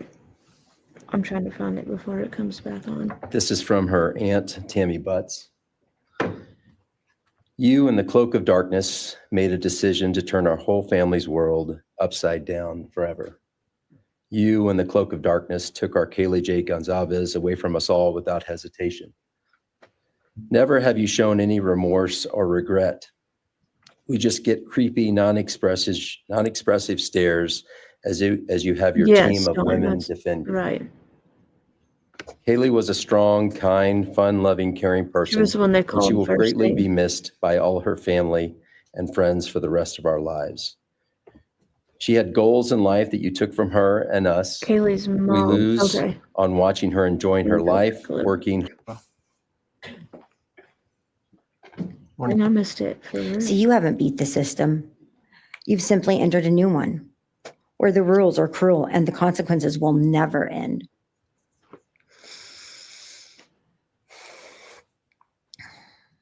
You are entering a place where no one will care who you are and no one will ever respect you. You will be forgotten, Okay, I'll just let it discarded, play from here. used, and erased. You will always be remembered as a loser, an absolute failure. And when those prison doors slam shut behind you, I hope that sound echoes in your heart for the rest of your meaningless days. I hope it reminds you of what we all already know. You're nothing. May you continue to live your life in misery. You are officially the property of the state of Idaho, where your fellow inmates are anxiously awaiting your arrival. But it's okay, because they're there to help you. Hell will be waiting. Quick message from our youngest daughter.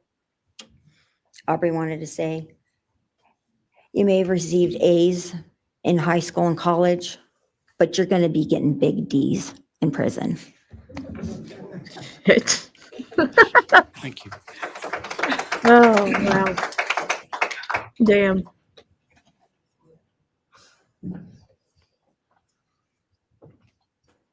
Okay, let me fast forward back through this. That was good. And giving those families the opportunity to be heard about the impact that these crimes have had. Justin, Brian? Yeah, Andrea, that's one of the things that Dylan, the roommate, said during her statement today was that he may have taken away her friends, her roommates, her sisters, but he did not take away her voice or her memories of those people. We have a little bit of what else she had to say this morning.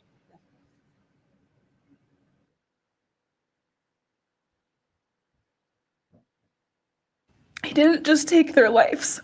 He took Right. the Can you life that he imagine created into following up every their room. speeches? There's nothing left. He took away how they made everyone feel safe, loved, and full of joy. He took away the ability for me to tell them that I love them and that I'm so proud of them. He took away who they were becoming and the futures they were going to have. He took away birthdays, graduations, celebrations, and all the memories that we were supposed to make. All of it is gone. And all the people who loved them are just left to carry that weight forever. I wonder who's left because Ethan's family's not Dylan there gonna talking test. They're again, one of not the roommates there. at home at the time of those killings. She also They said said they were though gonna that be on she the would boat continue celebrating to Ethan honor today. her So they're not sisters, as there. she called them, by going forward and continuing to live. And then also mentioning Unless that she's Xana's not sure family she's shows willing up, to I don't forgive know just who yet or ever of this murder and these murders. The pain is just too great for them, as we've been seeing this morning. A lot of that. Gonzalez family, I'm going to go back to that a little bit. As Andre mentioned, He'll pick Steve out Gonzalez all did the come up and painful turn parts of that their podium speeches directly to and look at the defendant the hard because he wanted to look him directly at the face. And I've been noticing during this that Koberger has been watching and following along. He hasn't looked away. He's been watching these statements or these victims read their statements, and he's been nodding along with them. But for the most part, pretty stone-faced. Yeah, as if he is detached from these proceedings. Right. As if he's hearing about someone else, these actions that he did not partake in, even though, again, he has pleaded guilty to these 4 murders. These are these victims' families talking directly to him. Yeah, talking about how his actions, these despicable, terrible, unbelievable actions have affected them and them going forward, and how angry and sad they are with him. Yeah, Olivia Gonzalez seemed to be almost attempting to get a rise out of him a little bit, and he did not give any of that back, but calling him or saying she won't give him any tears, that'll give him power because he thrives on that. But really kind of went at him with the sociopath, delusional, stupid, pathetic, hypochondriac, and a loser is what she called him. And she even demanded that he sit up in his seat at one point. He did not do that. He's moved barely at all. I believe we have a little bit of what Steve Gonzalez said this morning, as again, he turned that podium to talk directly to the man that killed They're his not going daughter. to participate, so I think it's Today we are here to prove to Yeah. the world that you I picked the agree. wrong families. The wrong state, the wrong police officers, the wrong community. Joanne, maybe that's what that You tried to blackboard break is on his our community table next apart. to him. You tried His- to plant fear. His You tried to notes on the divide table us. and not You failed. Instead, your where he's actions have gonna actually united have everyone emotions for them. in their disgust anyways. for you. So, oh my. Let's hear again There from was not much Andrea rule on this board. Dearden. She's live outside the courtroom right now. Andrea, reaction to, again, what we have heard so far I'm this gonna morning. turn this down a little bit.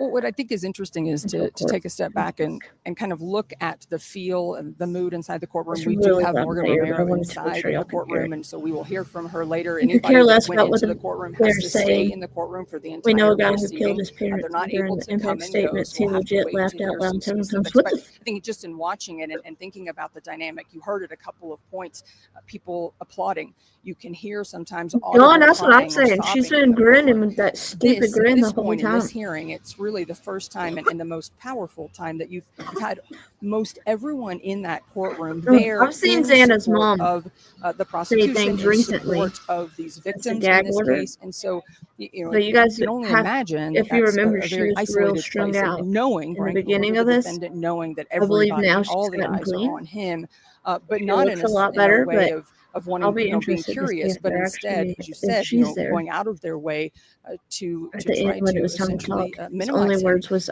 talking I really about shook a his, nerve with y'all, didn't his I? weakness and I how, hurt y'all pretty real bad. powerful, and you Mission can't take that accomplished. away And from us. laughed And so like a hyena. interesting What in the that, hell? just to get a That's feel for that, disgusting. to see that What, cohesion baby? that we often hear about in cases like this. And even if it's just one family involved, you often hear people talk about how a tragedy like this can bring them together. And I Nay. think this, it's magnified because you have 4 of those young people who were clearly, by all of the information shared here today and what we've heard over the last 2.5 years, very connected to the community in Moscow, very connected to the University of Idaho community. And so a lot of people here in support of them. And so Maybe I it's think like you a can nervous certainly grin. get It's a really sense sad of she that does it. inside that courtroom. And he's She, certainly it's feeling that really as well. sad she does. She Motion, as can't you have mentioned, more from those reading their forward statements input. is quite evident. There's Yeah. a motion from the prosecution Back table. up I've and don't seen make the Latah County prosecutor, Bill Thompson, wiping his eyes quite a few times, That is as rude. well as Josh Herwood, who's sitting on the prosecution's table. I've never seen him And blink just so when they many take the times. wide though. shot, you can Y'all see don't know this is members running of the from. gallery there also wiping their eyes. And I have Yeah, I seen know. I'm several crying University of Idaho earlier. sweatshirts in Jesus. attendance there today. So as you mentioned, Andre, yeah, they're in there in full support of what's going on. But it's hard to not get emotional hearing some of these things that they're saying, but you're not seeing any of that from the defendant this morning. No, not at all. And boy, those first 2 very courageous women who talked, Bethany Funke, a statement from her, and Dylan Mortensen talking about being in that building when those murders were happening and having some guilt, which of course no one expected them to do anything more than what they did. The panic attacks they were going through and how that's still affecting them. Just incredible. I don't know how you would not be affected by that, and yet running on her the man toes on the who floor admitted just guilt to to those make 4 noise and murders be seemed heard. totally unaffected by Well, that. I guess that's kind of how you were able to do those things, is to not be affected by anything like that. And that's just kind of you remove yourself, therefore the sociopath reference. Olivia is the one who referred to him as a sociopath, but she also had a few other things to say to the defendant. Let's hear what she had to say. The truth about Kaylee and Maddie is they would have been kind to you. If you had approached them in their everyday lives, they would have given you directions, thanked you for the compliment, or awkwardly giggled to make your own words less uncomfortable for you. In a world that rejected you, they would have shown Their mercy. mom, I heard about that. That's awful. Okay, so that is Olivia Gonzalez. They That had, like, would be those Kaylee's older sister, Right. who was speaking to him.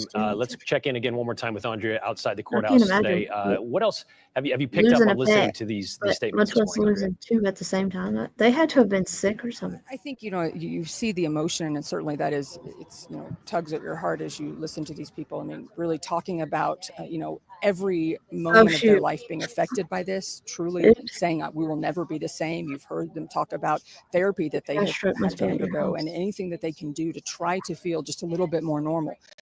and not walk in fear, literally living in fear that, you heard him talk about what else might happen, something else could happen, and that is a legitimate fear, the panic attacks that can hit at any point. And so certainly hearing what this is intended to do, that impact on them has been compelling. But I think probably one of the saddest moments for me was to hear Benjamin Mogan, that is Maddie Mogan's father, who you can tell through the testimony and what we have learned over the last 2.5 years that Ben admits that he has a history of addiction and that he did not spend as much time with Maddie as he had wanted to, but was hopeful. And he read a Father's Day card that she had sent him that same year, and that, read that out loud, saying that he was very hopeful for moments with her. It sounds like he was, trying to spend more time with her.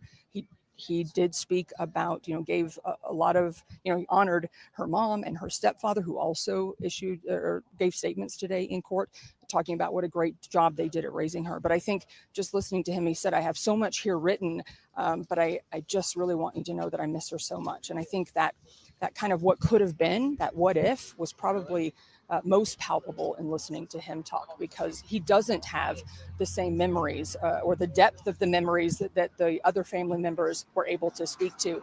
And instead, you can hear the regret and the sadness that he won't have those memories in the future. His addiction, Andrea, he did go on and say that in those times, his lowest moments when he felt the urge to harm himself, it was Maddie that kept him from doing that, and he does not have that anymore. Yeah, in a morning full of just heartbreaking moments, heartbreaking things said, to hear that, he said, when I didn't want to keep going, she gave me a reason to keep going. Unbelievable. Said that his daughter was I'm not on the YouTube only thing he anymore. was proud of. Yeah, point. Yeah, that's Kids are driving the me only crazy. great thing he ever did, is what he said. And it's tough. These words that we're hearing are very heavy. And we're going to hear a lot more. We're in the middle of a 10-minute recess right now in the courthouse, or in the courtroom, excuse me, to give everybody a break. The last we heard from was the Gonzalez family attorney, Shannon Gray. We're expecting to hear still, I believe, from the Chapin family, or at least a representative of the Chapin family.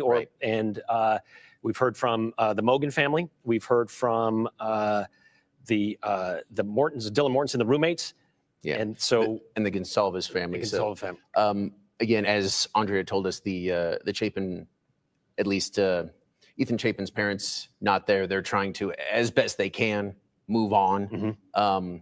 And how can you ever fully move on from this? But they're going to do their best to do that. And I believe we just talked about that moment where Ben Mogan, the biological father, I need Maddie to come live Mogan, more, but had that very with the emotional summertime, statement. I think it's we can take that right now. chaos around here. Maddie was my only child that I ever had.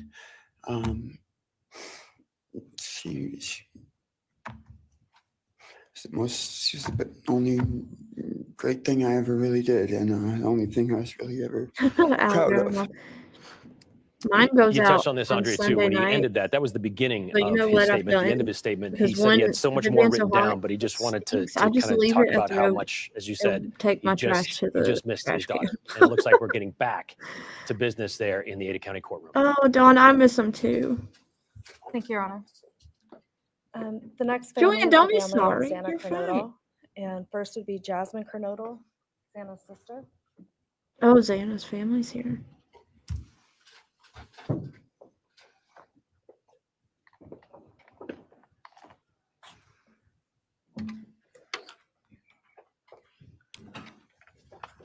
Oh wow, they look so much alike. Xana and her sister, Jasmine. Just want to say thank you to everyone who's been involved in this, and just Let me turn the volume back up. for all the hard work and dedication you guys have put into this. I also want to thank everyone for the support, and just my family and friends who've been around through this time. I went back and forth on whether to speak today, because the truth is, you don't deserve power over my feelings, my words, or me. Thank you. In the end, I realized this moment isn't about you. It's about justice for Xana, Ethan, Kaylee, and I have Maddie. no reserve, It's so about just honoring speak your the mind. beautiful, It's not gonna beautiful bother me. people they were and still are in God's eyes. On November 13th, 2022, a piece of my heart was ripped away. I There's promise no you, way to you're fine. ever I fully have describe the zero weight of losing my sister reserve. and my best So friend. you speak your mind, No girlfriend. sentence or And it doesn't punishment bother will ever nobody. come close to the justice Xana, Ethan, Kaylee, and Maddie deserve. Xana was everyone's best friend. She was kind, she was funny. She was a gift to each person she was able to make an impact on. Xana was someone I turned to when I needed direction or advice. Although I am her older sister, I often found myself looking up to her. She had a radiant energy that everyone loved, and she always knew the right way to approach a problem. She knew how precious and special life was, and she truly did live every day to the fullest. Yet her story was cut short by an act of evil. I believe in a God whose justice is not bound by this courtroom. I find peace knowing that judgment ultimately belongs to Him. For your sake, I hope one day you feel the full weight of what you did. I hope you take accountability. I hope you truly experience the guilt and you surrender yourself to Jesus Christ. Because no punishment on this earth can ever compare to the isolation and pain of eternal separation from God. Xana deserved more. They all did. But I come here to say this. I am strong. I'll be right back. I have to go. I deal am with brave. kids. I'm a fighter, just like Xana. And you don't get to control how I move forward or what I believe. I walk with the comfort of knowing I will see my sister again. Xana didn't get the future she deserved. She won't be the maid of honor at my wedding, the cool aunt to my future children. I'll never hear her laugh or see her light up a room ever again. But I will carry her with me for the rest of my life. I will live in her honor, fight to be the best kind of woman and someone she's proud of, to make sure the world never forgets who she was. Xana's story doesn't end with what was taken from her. It lives through the love she gave, the people she touched, and the legacy our family will protect. Her light still shines, and her voice will echo louder than this pain. You didn't take that from us, and you never will. Thank you.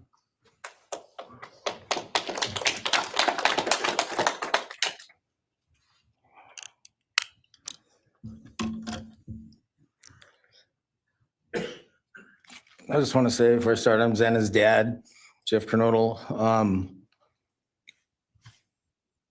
It's been a hard road down, you know, because she's gone. And I want to thank everybody, other their families that's speaking so far, spoke about things. I agree with everything they have to say. It all comes back to a lot of the same things that I've had to deal with and we as a family have had to deal with. And that brings me, you know, basis of what I'm talking about a little bit is on my way up here, flying up here in the plane and about halfway through the flight, this little girl calling out for her dad. Hey, dad. And then in my mind, I was kind of half asleep. It's dark on the plane. I heard Xana calling out for me like she did, you know, back when she was little, 5 years old. And those times were hard.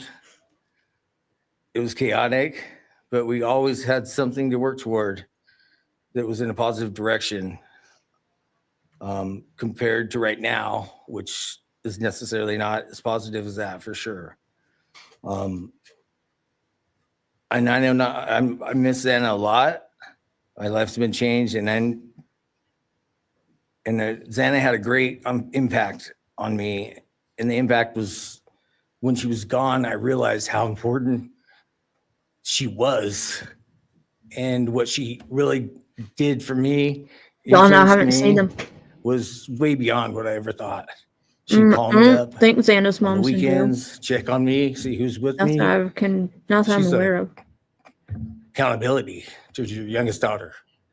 And that really made a big difference. It made me really think about things and what it's all about, you know. That's the things that I miss the most is those calls on the weekends, the calls at 11 at night. What's going on? You want to meet my friend? You know, whoever she's with, a couple of her friends, I can meet them, talk to them. And she always did that. And it's pretty cool. Pretty cool. I really miss that. And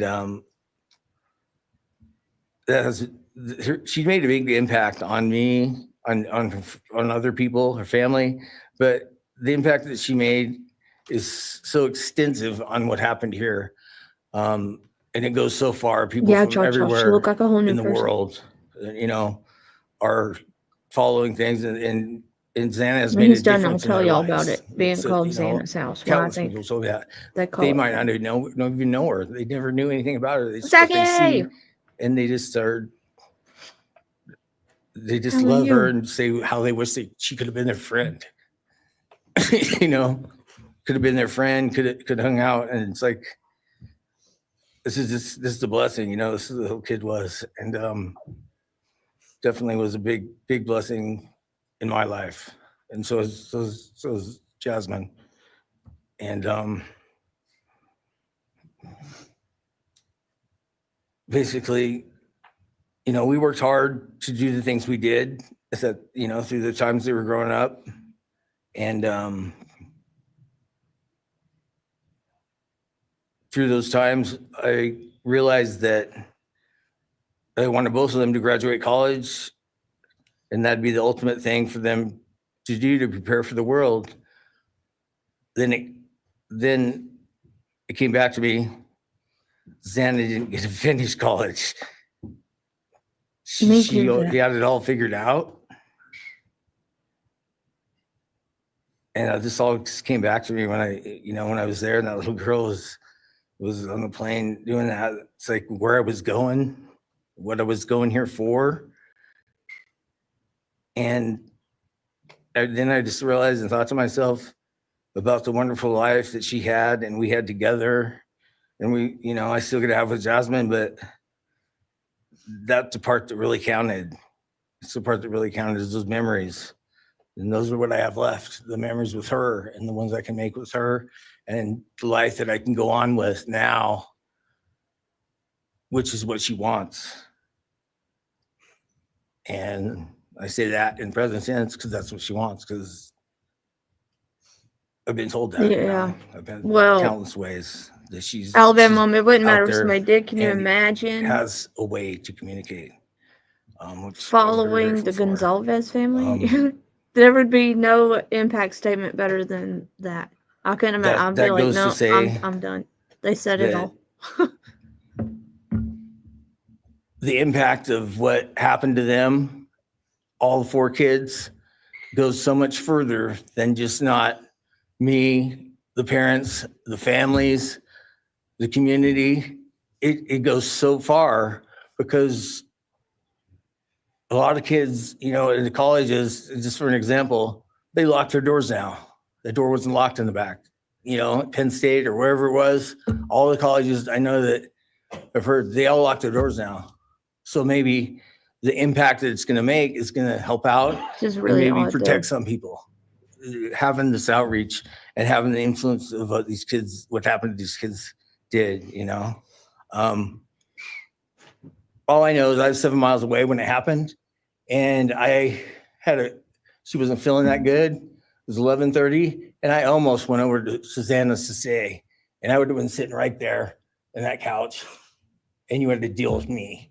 So they would have had a chance, and I regret that, and I regret not going. But the reason why I didn't is because Xana said, "Don't be drinking and driving. You have to rent a car. Don't be drinking and driving." You know, the week before that, so she was she would have been mad at me to do that. But I really wish I would have drunk and drove, you know, because they would have had a chance, all 4 of them.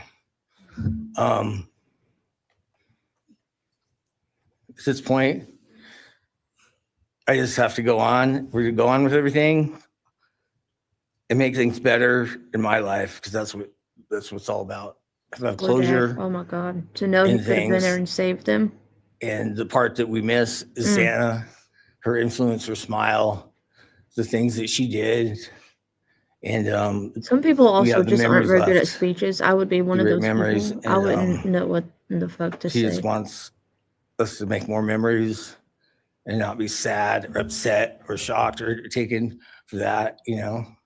I'm totally And pulling that's him. what we're gonna do. JLR have to- Molly Golightly eating on the camera That's with all I y'all. got. So Thank you excuse me. for your words and your courage, and bless your family. Okay, so Xana's house. It said in those books, if y'all haven't heard the book that was wrote, Jay read it. Next, Kim Coronado would like to address the court. It was saying that she called that her house because that was the first house she ever actually felt comfortable in.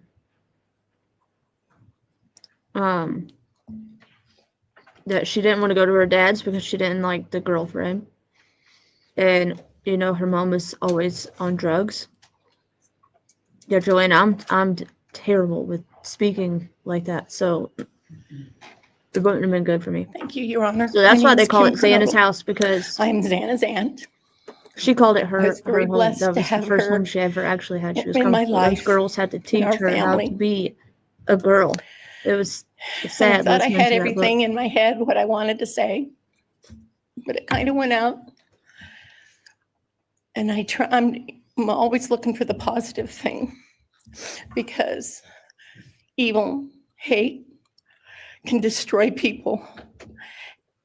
And that's what it started doing with our family. It created anger with our family members. Alabama, I agree. And then I had to look. 100% with that. Because Xana was everything that the media, her friends said. She was that fun, loving, high-spirited, beautiful person. And I no longer get to get my nails done with her, have lunch with her.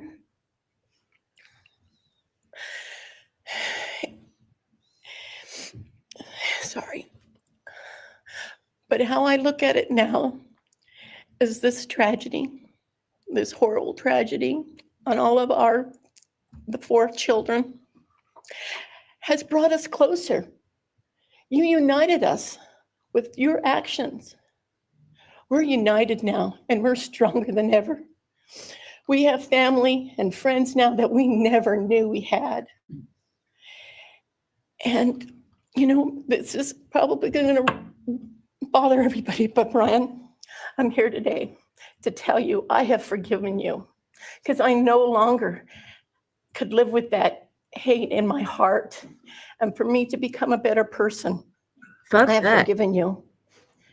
And anytime you want to talk and tell me what happened, get my number. I'm here, no judgment, because I do have answers or questions that I want you to answer.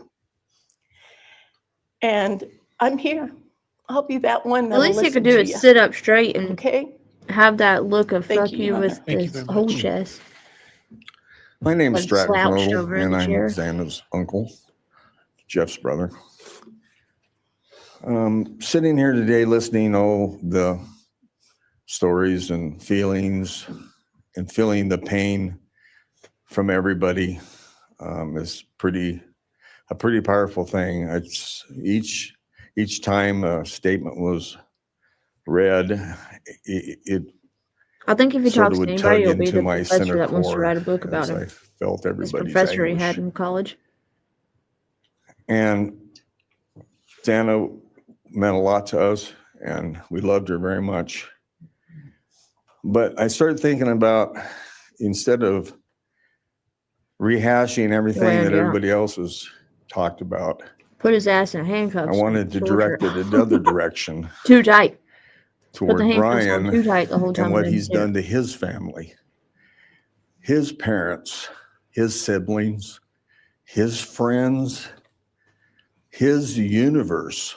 He has contaminated, tainted their family name, and pretty much made a horrible, miserable thing to be ever related to him. And I know that that's what he has to live with, and that has to be his pain. And that's all I have to say. Thank you.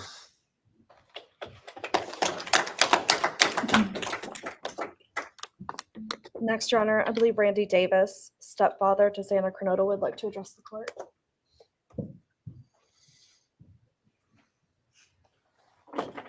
Hi,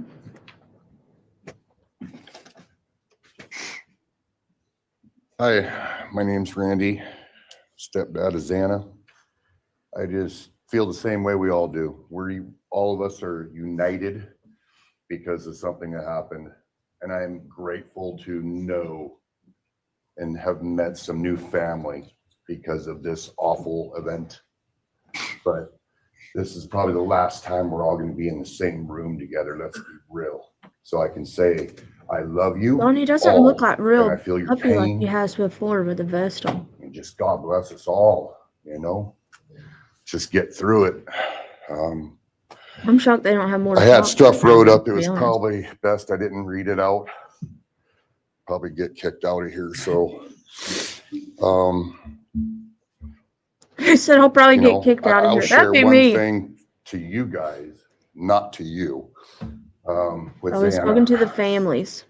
So I was working in North Dakota and came home, and Jazzy and Xana had taken our son Elijah and put him in a dress, makeup, and it was awful.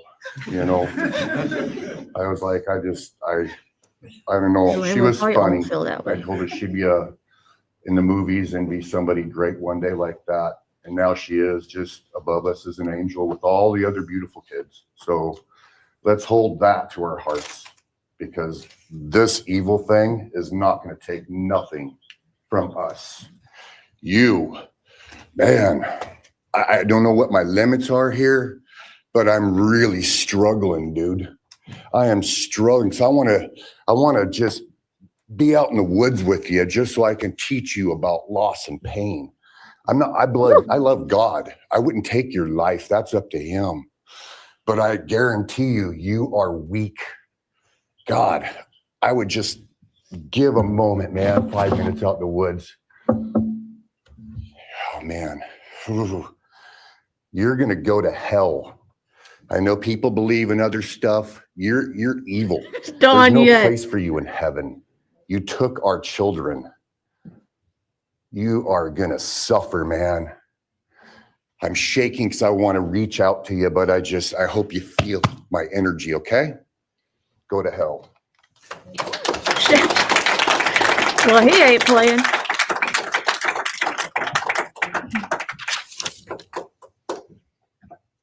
That would be me, I'm telling you. Next is Kara Northington. I would just Xana's lose every mother. bit of Southern hospitality I had left.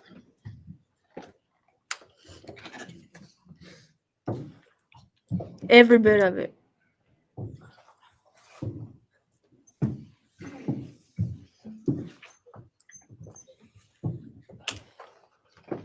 Who'd they say this was? I missed it. I'm sorry. I'm Kara Northington. her I name am Xana Kernodle's mother. Oh, shit. Y'all see how good she looks? This letter is to you, really. But it's for my daughter, who was murdered by you. Today I stand Hey, before Matthew. you, the man who is responsible for murdering my beautiful daughter, Xana Kernodle. My daughter was beautiful both inside and out. She possessed love for those around her In the mud. and had a light so bright it will live on forever in our hearts. She brought joy and laughter to her friends, her family, She got clean and for her anyone in her baby. presence. Our Lord and Savior, Jesus Christ, now has her in his loving arms in heaven, where she can never be harmed ever again for eternity. Because of her, I came to know my Lord and Savior, Jesus Christ. Because of her, many will come to Christ. It is Christ who lives in me that has given me the strength to forgive you. It was of no power of my own. In return, the Lord has filled me with joy, hope, and peace that surpasses all understanding. Jesus has allowed me to forgive you for murdering my daughter without you even being sorry or asking for this. This is only possible because he who lives in me is greater than any evil in this world. For God hath not given us the spirit of fear, but of power and of love and of a sound mind. I do not fear you or even let you rent space in my head anymore. This forgiveness has released me from any and all evil you have inflicted on me and my family. It has allowed me to let our Lord deal with you. You have accepted a deal that will prevent you from receiving the death penalty. Nothing man can do to you can ever compare to the wrath of God.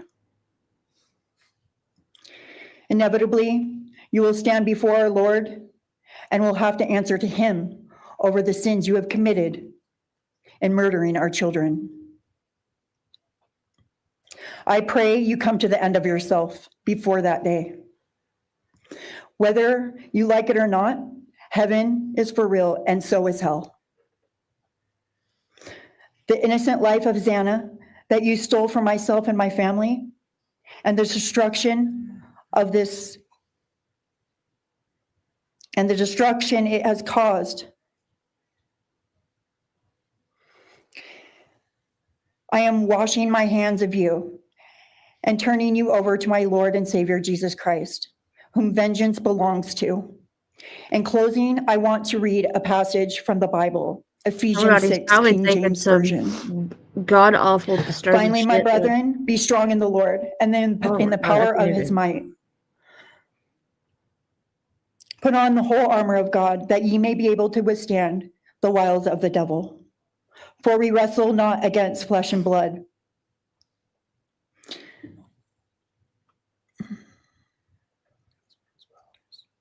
For we wrestle not against flesh and blood, but against principalities, against powers, against the rulers of the darkness of this world, against spiritual wickedness in high places.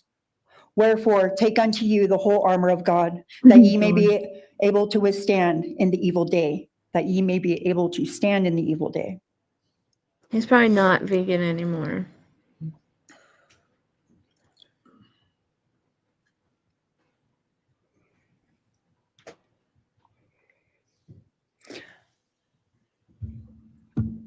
Alabama mom would probably be able to answer it if they. I don't believe they do vegan trays in jail or I'm not going to prison. share memories of Xana or any more of the goodness of her The with big you, D because Dawn. I do not want that to be in your head. I don't want it to be in your head. You don't deserve that. You don't deserve our good memories that we have. I do pray for you. I pray that you come to the end of yourself. I pray that before this life is over, that you ask our Lord and Savior in your heart and to forgive you. I do pray for that. But after today, I wash my hands of you and you are no longer a thing. Thank you. Thank you.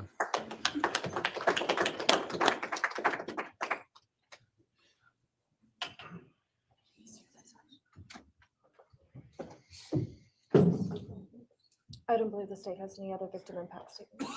Okay.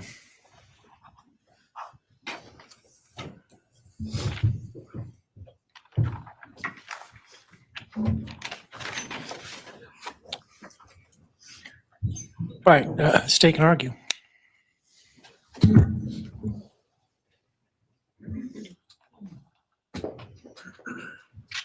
Sorry, the kids come down here. Hey, Thank you, Your Honor. Vanessa Boo.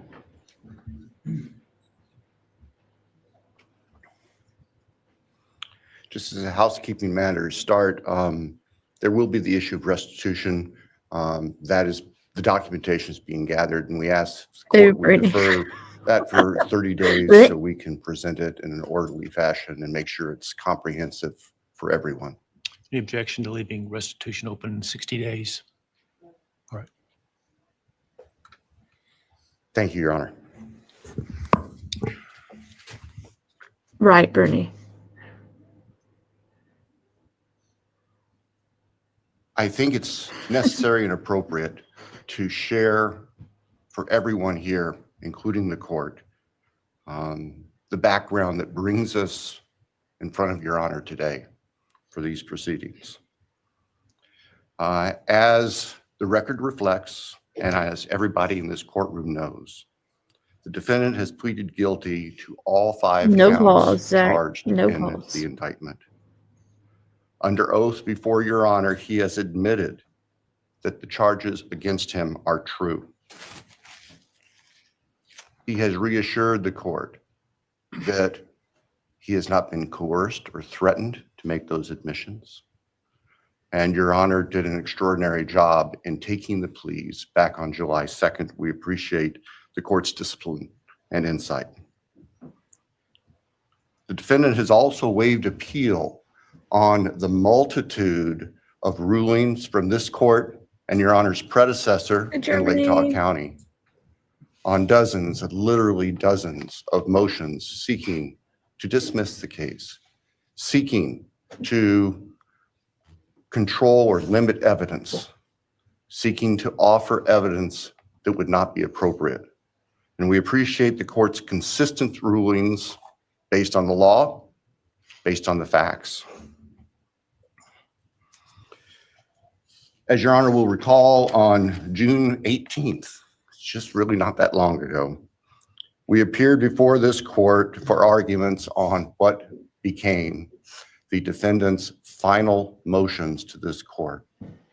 Motion where they wanted to offer evidence suggesting that other people were responsible for the defendant's actions, and the motion seeking essentially an indefinite continuance of the trial. It was readily apparent to all of us in the courtroom from Your Honor's comments that those motions were not going to be granted. So we returned to Moscow and continued with what we had been working on for months in preparation for trial. We had no qualms about going to trial if trial was what was necessary and appropriate. The following week after we were in court, we were approached by the defense with an inquiry about a possible plea. And I can tell the court this is the first suggestion ever that there was any consideration, because indeed the defense had maintained from the beginning that Mr. Kohberger, the defendant, was factually innocent. It's clear that the reality of the evidence and the case that had been investigated and prepared and that we were ready to present in court became a reality. Our reaction, among other things, was to reach out to all the families. Is it like blinding you? And in fact, later that week, on Thursday and Friday of that last week of June, I don't think. we met with representatives by teams, virtual meetings, with representatives of all the families. And we talked about the status of the case and the upcoming trial and things that related to the trial. And we also let them know that there had been an inquiry about whether there might be an offer for a plea. And we asked the family members for their thoughts and feelings. And they were candid. And they have been candid since, and we respect that. And we understand, recognize, and acknowledge that there was a difference of opinion among representatives of the different families. We understand that.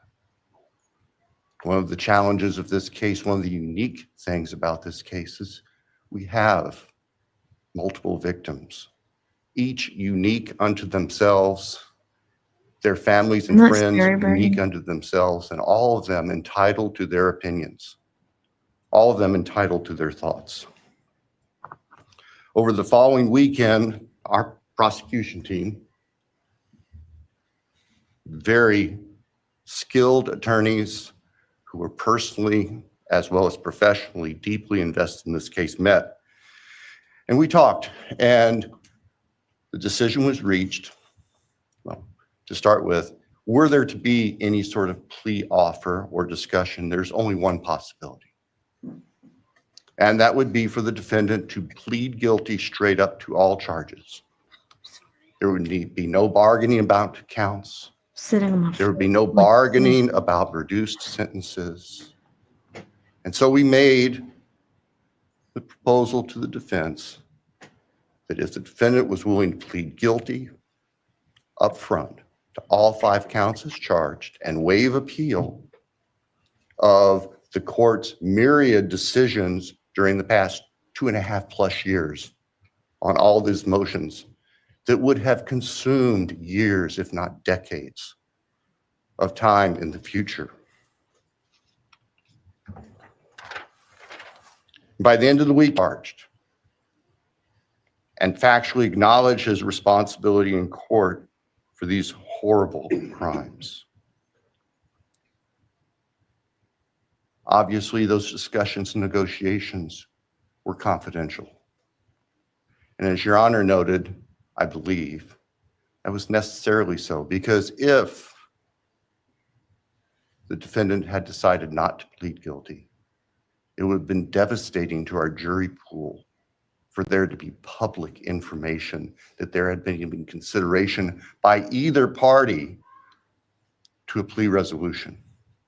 And protecting the prospective integrity of a trial after so many years was paramount. So the end of the weekend came. We notified the victims' families of what had occurred. I recognize and acknowledge personally, and I respect the fact that of these fine, suffering people here, not everybody agreed with the decision we make. I accept that. It's my responsibility in the end. I recognize that that's the duty of the office that I hold.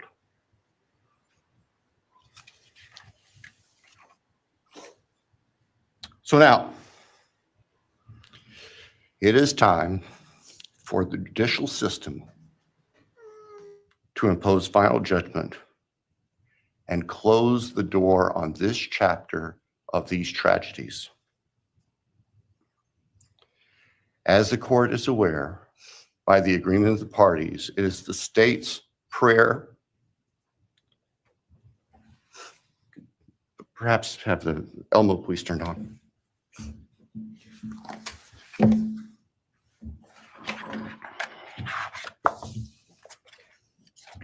Thank you.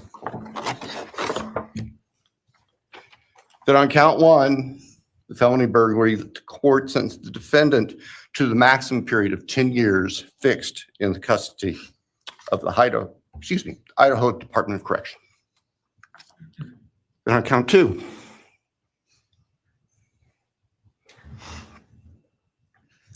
that the court sentenced the defendant to fixed life for the murder of Maddie Mogen. I agree, Don. They should have On never count found 3, out through a damn email. that Call the court them, sentenced the do defendant Zoom, something.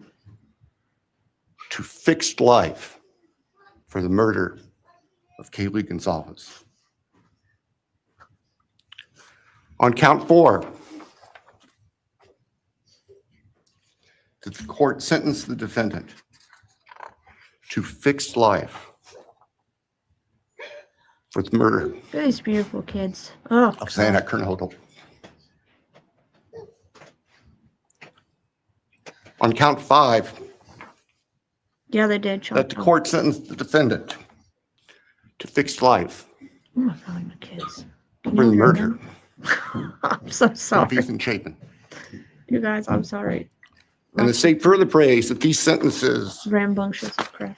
be ordered to run consecutively, back to back, not at the same time, to recognize and respect the unique individuality of each of these beautiful young people whose lives were taken brutally and for no reason.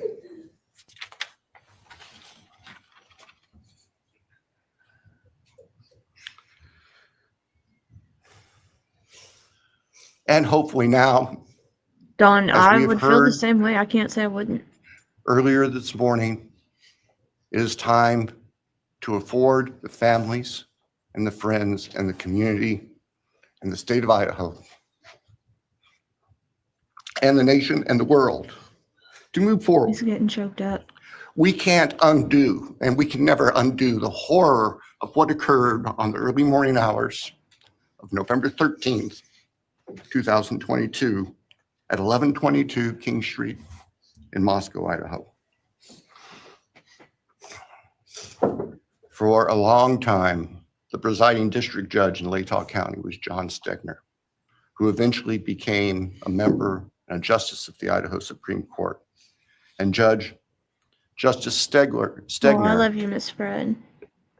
often observed Y'all notice how that much he blinked even while the God families were talking? cannot Now look at change him. the past. But everyone in this room has the ability to take themselves forward. And we want the judicial system to afford them the opportunity today to do that. From today forward, our memories should be focused on these innocent victims whose lives were taken, on their families, on their friends, on the community. The court has heard discussion, talk today, reminisces today about a special family that our victims shared, not just their natural, legal, and biological families, not just their university family within their sororities, for example.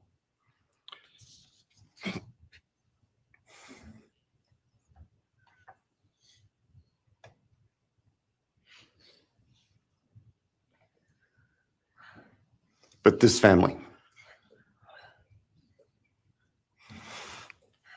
This is the picture taken on November 12th, That was hours 2022, before these kids were of brutally the murdered. special family of 1122 King Road. And you can see all 6 of these dynamic, vibrant, loving, special, innocent faces taken together just across the street from their residence. And barely 12 hours before 4 of them would be brutally murdered in their sleep. They've been described consistently as being bright, caring, vivacious, with futures we can only imagine now. But they were, and they remain, a special family. I agree with that. That I think we should all recognize Spread the mannequin challenge. and appreciate. So it's time to move forward. There have been a number of statements directed specifically at the defendant today. I have one last thought. After Your Honor imposes judgment and sentences the defendant to spend the rest of his life in prison.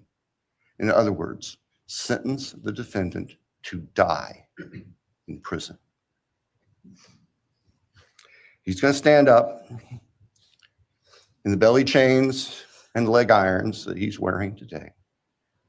And he's going to be escorted into the custody of the Idaho Department of Correction. And the door will close behind him forever. That is the closure that we seek, that all of these people, these loving friends and family deserve, so that we can move forward. Thank you, Your Honor. Thank you. Make the coward speak. Oh, this is so frustrating. If I was a judge, they'd fire me in a minute. I wouldn't give them a choice but to say something. Stand All right, up, does be the a man defense like have you think you evidence to are. present today? Fucking say something. All right. Defense wish to make argument today. Runner, we do not wish to make arguments. Mr. Koberger, along with his legal team, is prepared for the court to enter judgment. All right, Mr. Koberger, you have an opportunity to make a statement if you wish to. I take it you are declining. I agree, Alabama. Well, Piece of shit.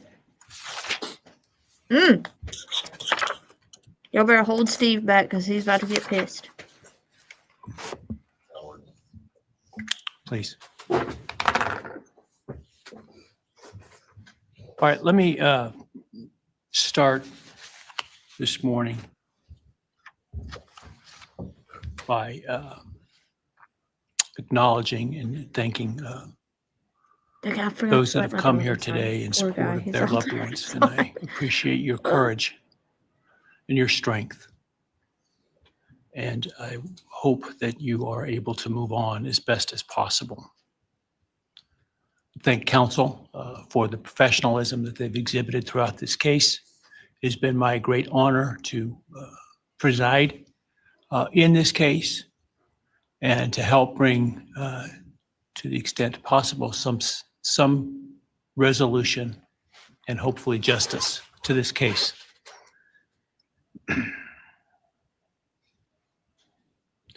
During the quiet morning hours of November 13, 2022, from prison with this a faceless cellmate coward of a- breached the tranquility of 6 beautiful young people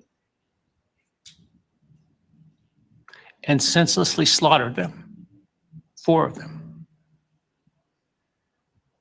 Who committed this unspeakable evil was unknown for several weeks, but due to the killer's incompetence and outstanding police work by numerous You know local, what, state, though? and Once federal law you enforcement agencies, commit a crime and you've admitted to the it, person like, you that have slithered such through that freedom of sliding speech. glass door at 1122 King Road You better talk or now we'll stands torture before the the world shit out and of you. this court unmasked. This unfathomable and senseless act of evil has caused immeasurable pain and loss.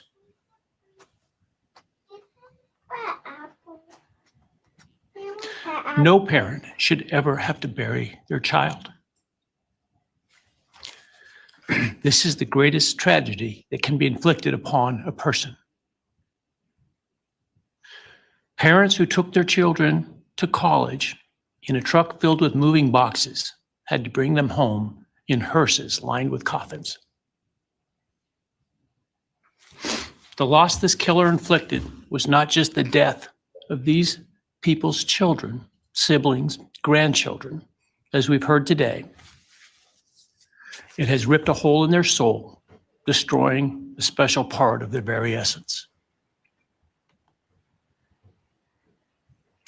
Any person who is a parent defines themselves foremost as such. Link in here one more time. Oops. It is their existence and purpose of being. And it has been stolen from these parents.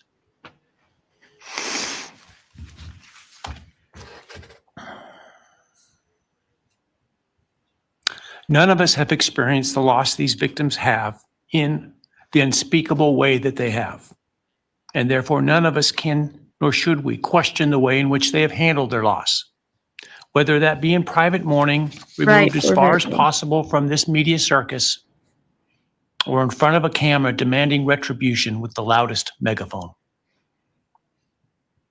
I've listened intently to the stories and pain that have been shared today, with great awe at the courage and resilience of the surviving family members of those wonderful children. I've listened also to the surviving roommates, both in person and through their friends. And I can't think of how, frankly, courageous they have been despite the hell that they have faced by uncaring people who have come up with all kinds of crazy theories about 2 kids simply being kids. The parents, siblings, and other family members who have spoken today are designated as victims in our legal system. But going forward, I hope that they can shed that label, as it gives too much power to the evil that condemned them to that role. They are and should be known as survivors, fighters, and foremost as witnesses to the tremendous lives of value an unbounded promise of these 4 young people. But those speaking today and those who did not speak, but who carry this same burden, this same loss, now carry forward the memories of these now perpetually young people, these forever children. These survivors carry the responsibility of ensuring that the voices of these children, Maddie, Kayla, Xana, and Ethan, are never forgotten, and the positive impacts that they have had on so many lives are never minimized. I really think and that he'll the talk love to they that shared, professor. the light that they shined onto others is forever celebrated. As we sit here today, this case is ending, and we are now certain who committed these unspeakable acts of evil, but we don't know, and what we may never know is why. I share the desire expressed by others to understand the why, but upon reflection, it seems to me, That's her, Dawn, and the this same is just one my that own wrote the opinion, books about the other one. that by continuing to focus on The why, other ones. we continue to give Mr. Koberger relevance. We give him agency and we give him power. The need to know what is inherently not understandable makes us dependent upon the defendant to provide us with a reason, and that gives him the spotlight, the attention, and the power he appears to crave. Yet even if I could force him to speak, which legally I cannot, how could anyone ever be assured that what he speaks is the truth? Do we really believe, after all of this, he's capable of speaking the truth or of giving up something of himself to help the very people whose lives he destroyed?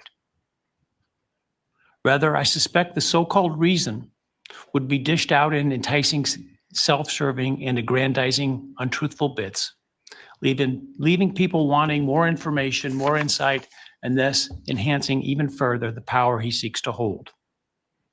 Even if we could get truthful insight into his why, I suspect it would not in any way quench one's thirst for actually understanding why in the first instance. Because there is no reason for these crimes that could approach anything resembling rationality. No conceivable reason could make any sense. And in the end, the more we struggle to seek explanation for the unexplainable, the more we try to extract a reason, the more power and control we give to him. In my view, the time has now come to end Mr. Koberger's 15 minutes of fame.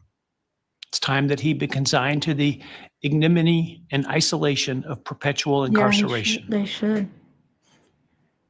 I know there has been concern about him collaborating on I think he books or will try to movies or appeal, other but I media think they'll projects, deny and I every truly appeal he hope tries to do. that someone does not stoop to affording him this spotlight that he desires in the name of clicks, royalties, or profits. While criminal behavioralists should study him away from the spotlight in an attempt to prevent other would-be killers from acting on their worst impulses, there should be no need for that to spill over into the public eye. The great Idaho jurist Edward Lodge was known for trying to find something positive about every person he ever sentenced. And with over a half a century as a trial judge, that was a lot of people. This was often challenging, and I recall in one case he said that the best he could come up with was the defendant had good penmanship. Truth be told, I'm unable to come up with anything redeeming about Mr. Koberger because his grotesque acts of evil have buried and hidden anything that might have been good or intrinsically human about him. His actions have made him the worst of the worst. Even in pleading guilty, he is giving nothing hinting of remorse or redemption, nothing suggesting even a recognition or understanding, let alone regret for the pain that he has caused. And therefore, I will not attempt to speak about him further, other than to simply sentence him so that he is forever removed from civilized society. And accordingly, based upon his conduct and based upon the record before this court, recognizing the standards that govern this court's sentencing decisions as set forth in State v. Toohill, I hereby sentence Mr. Koberger as follows. On count 1, burglary, 10 years fixed, 0 years indeterminate. I also impose a fine of $50,000. Count 2, first-degree murder of Madison Mogen. I sentence the defendant to a fixed term of life imprisonment without the possibility of parole, a fine of $50,000, and a civil penalty of $5,000 payable to the family of the victim.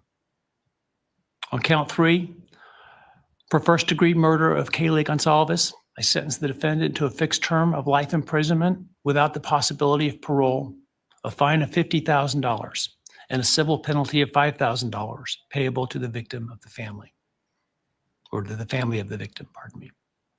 On count 4, for the first-degree murder of Xana Kernodle, I sentence the defendant to a fixed term of life imprisonment without the possibility of parole, a fine of $50,000, and a civil penalty of $5,000 payable to the family of the victim. On count 5, for the first-degree murder of Ethan Chapin, I sentence the defendant to a fixed term of life imprisonment without the possibility of parole, a fine of $50,000, and a civil penalty of $5,000 payable to the family of the victim. The sentences on counts 1, 2, 3, 4, and 5 shall run consecutively to one another. Restitution will be left open for 60 days.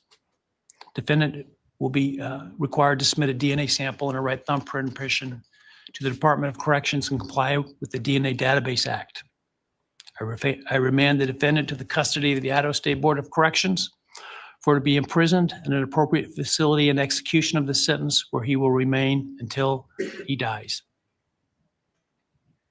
Though you have waived your right to appeal, you do have a right to file a notice of appeal, and any such appeal must be filed within 42 days of the date of the written judgment, which will be entered shortly hereafter. Though the appeal, you should be aware, may be deemed a violation of the plea agreement, and so I certainly suggest you discuss that with counsel if that is your desire. I ask the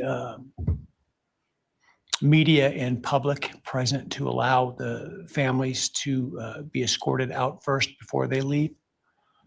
Again, thank you to everyone for your stories today. I am strengthened by them, and I am encouraged by your humanity and strength. And God bless you. We're adjourned. Oh, are you for real? There it is. We Brian should have been able to Koberger watch them shut the officially door. sentenced to life in prison. As the prosecutor, Bill Thompson, said it, he actually is being sentenced to death in that cell for the rest of his life. For the rest of his life, 4 Dang. consecutive I first-degree wanted to murder watch them charges, shut the doors on him felonies, I back should say, for the fixed last sentences, time. no option for parole. And as you heard the judge say, he waived his right to an appeal, but he still has the right to file a motion for appeal, which is not the same thing, because they can look at that and say, okay, good, thank you very much, and then move along, because it would be a violation. Yeah, they can deny it. Right. And the judge also warned Which him it will about be, I'm that. So sure. that is more incredibly emotional testimony from everyone involved, even the prosecutor, Wow. Bill Thompson, who first That's had it. He's the duty of prosecuting this in Latah County before it was moved down here to Ada County, and more was added yeah. to his team. Godzilla. As you said, I wanted to see life them shut the door. fixed in prison Take his for ass out consecutive on camera. Let the whole terms. world see it. The prosecutor talked about the reason for that. We had surmised, and it was correct, that they wanted each of his victims, each 4 of those victims, to be recognized, that they would get their own piece of justice. And I think it's worth kind of touching on that emotion part for just a second before we move on, because it is something you don't see every day, emotion from a prosecuting attorney when it comes to a case like this. But it just speaks to the fact that how much this case touched everyone in that community. The Latah County prosecutor lives in the city of Moscow, town of 26,000 people. The biggest entity there would be the University of Idaho. And so it is just telling that this wasn't just a I'm going to do this because it's my job. This is a case and a murder, a quadruple murder that affected everybody in that town. And he kind of carried that emotion through to today. You saw a little bit of it during the plea deal hearing, and you saw a little bit more of it today.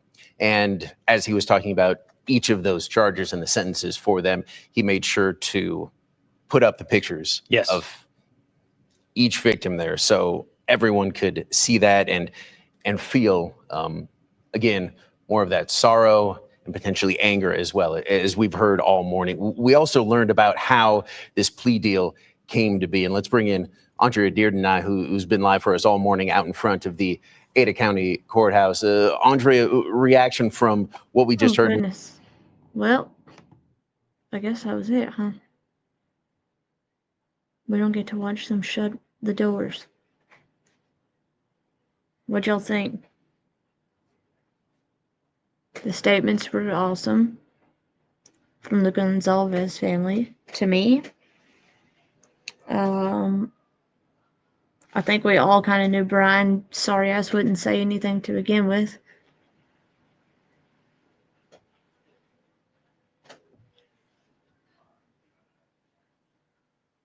The kids are up there crying, I think.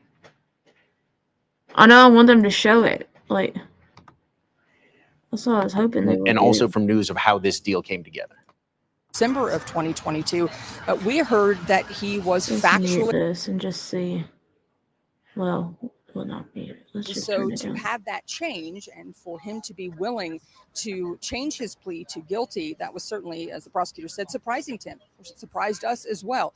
And so he also explained how there was only one way in which prosecutors were going to be familiar or to be comfortable with that plea deal, and that was to have the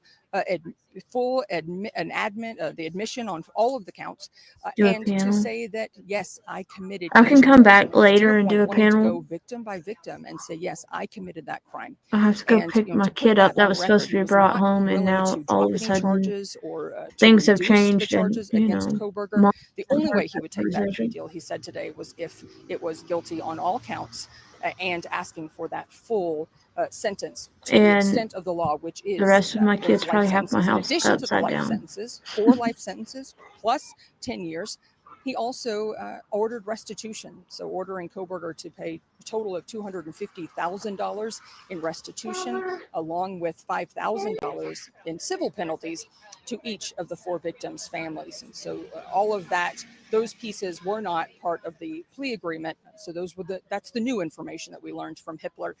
You know, you heard him today during that statement to the defendant and to the victims and to the victim's family in the courtroom saying, I know you want answers. We've heard that. We've spoke about that multiple times here. We talked about it this morning. He knows that people are asking for answers, but he also said that to push that or to think that this would be an Alabama understanding mom, crime yeah. is not realistic. And I he said think he instead should by too. by going back to that, it's giving Kohberger Son more of power. He Jesus. said it's time to let that be an end, that today should be the end. And the prosecutor said that when that door closes behind him, as he leaves the courtroom now for the final time, he hopes that is the end, and that is what will bring closure to all of the victims' families, who you heard today gathered lots of emotion in the courtroom, sobbing, crying. Also, defense, you know, we talked about whether or not They're he would having a issue press statement. He said conference he in felt like 45 respectfully minutes. I declined can't stay on that that long, moment. but We heard from our own I want to Morgan come back Romero, later who and was in the courtroom. watch Lots of the comments from press the conference with y'all. audience, the people in the courtroom, saying that it wasn't a surprise, that they were, you know, shocked or not shocked that he didn't, but seems to be some disappointment that there was no statement made, because they wanted some answers, and those answers did not come today. And as Brian, Judge Jester? Hippler said, Andre, as you alluded to, that just gives him the power. It just focusing on the why gives the defendant relevance, and this seems to give him the attention and power he craves. But the other thing he pointed out is that how can we be sure that the defendant would tell us the truth if he were to stand up and say so? That's the thing that you would be kind of struggling with, that he could come up there and say whatever he wanted at that moment. We don't know if it was true or not based on his reality. And so I think that kind of puts that a little bit in perspective of, yes, you may want the why, but you don't know that you're going to get the actual why and what was behind this from the very beginning. And I don't know, we probably will never understand that. Sure. And again, as Andre and a lot of experts have talked about before, I don't know potentially if even Brian Kohberger knows the why, if there is even that inside of him. We're back, girl. if he understands Anything you said why would have he been did cold this, and as discussed. Judge Hippler But called it greatest tragedy that can be inflicted on a parent. Also anything would be called better than Kohberger nothing, I a feel faceless like. coward He has who said nothing. slithered into that house. I think we have some of that sound right now from the Honorable Judge Hippler.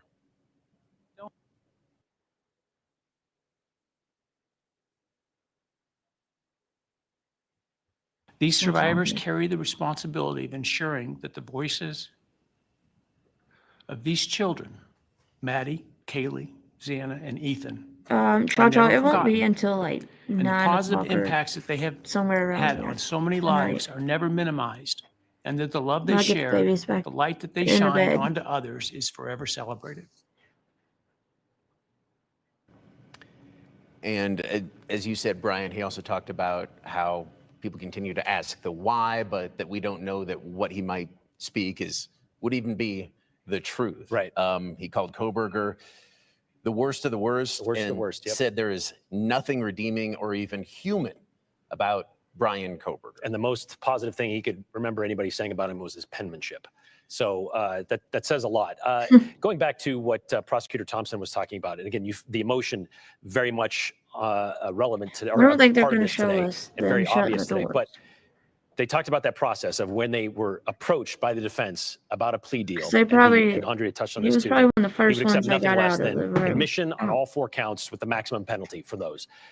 He said when they gave that idea or that notion to the families, gave them a little bit of time to think about it, not everybody was in favor. And he said, I accept that not all agree with this. And he turned to the families at that point during this, and he says, I recognize that this is the duty of the office that I hold, that not everybody agrees with this. And I know it's been very public that the Gonzalez family has not been in favor of this plea deal and very much wanted to go and try at least to get a death penalty out of this.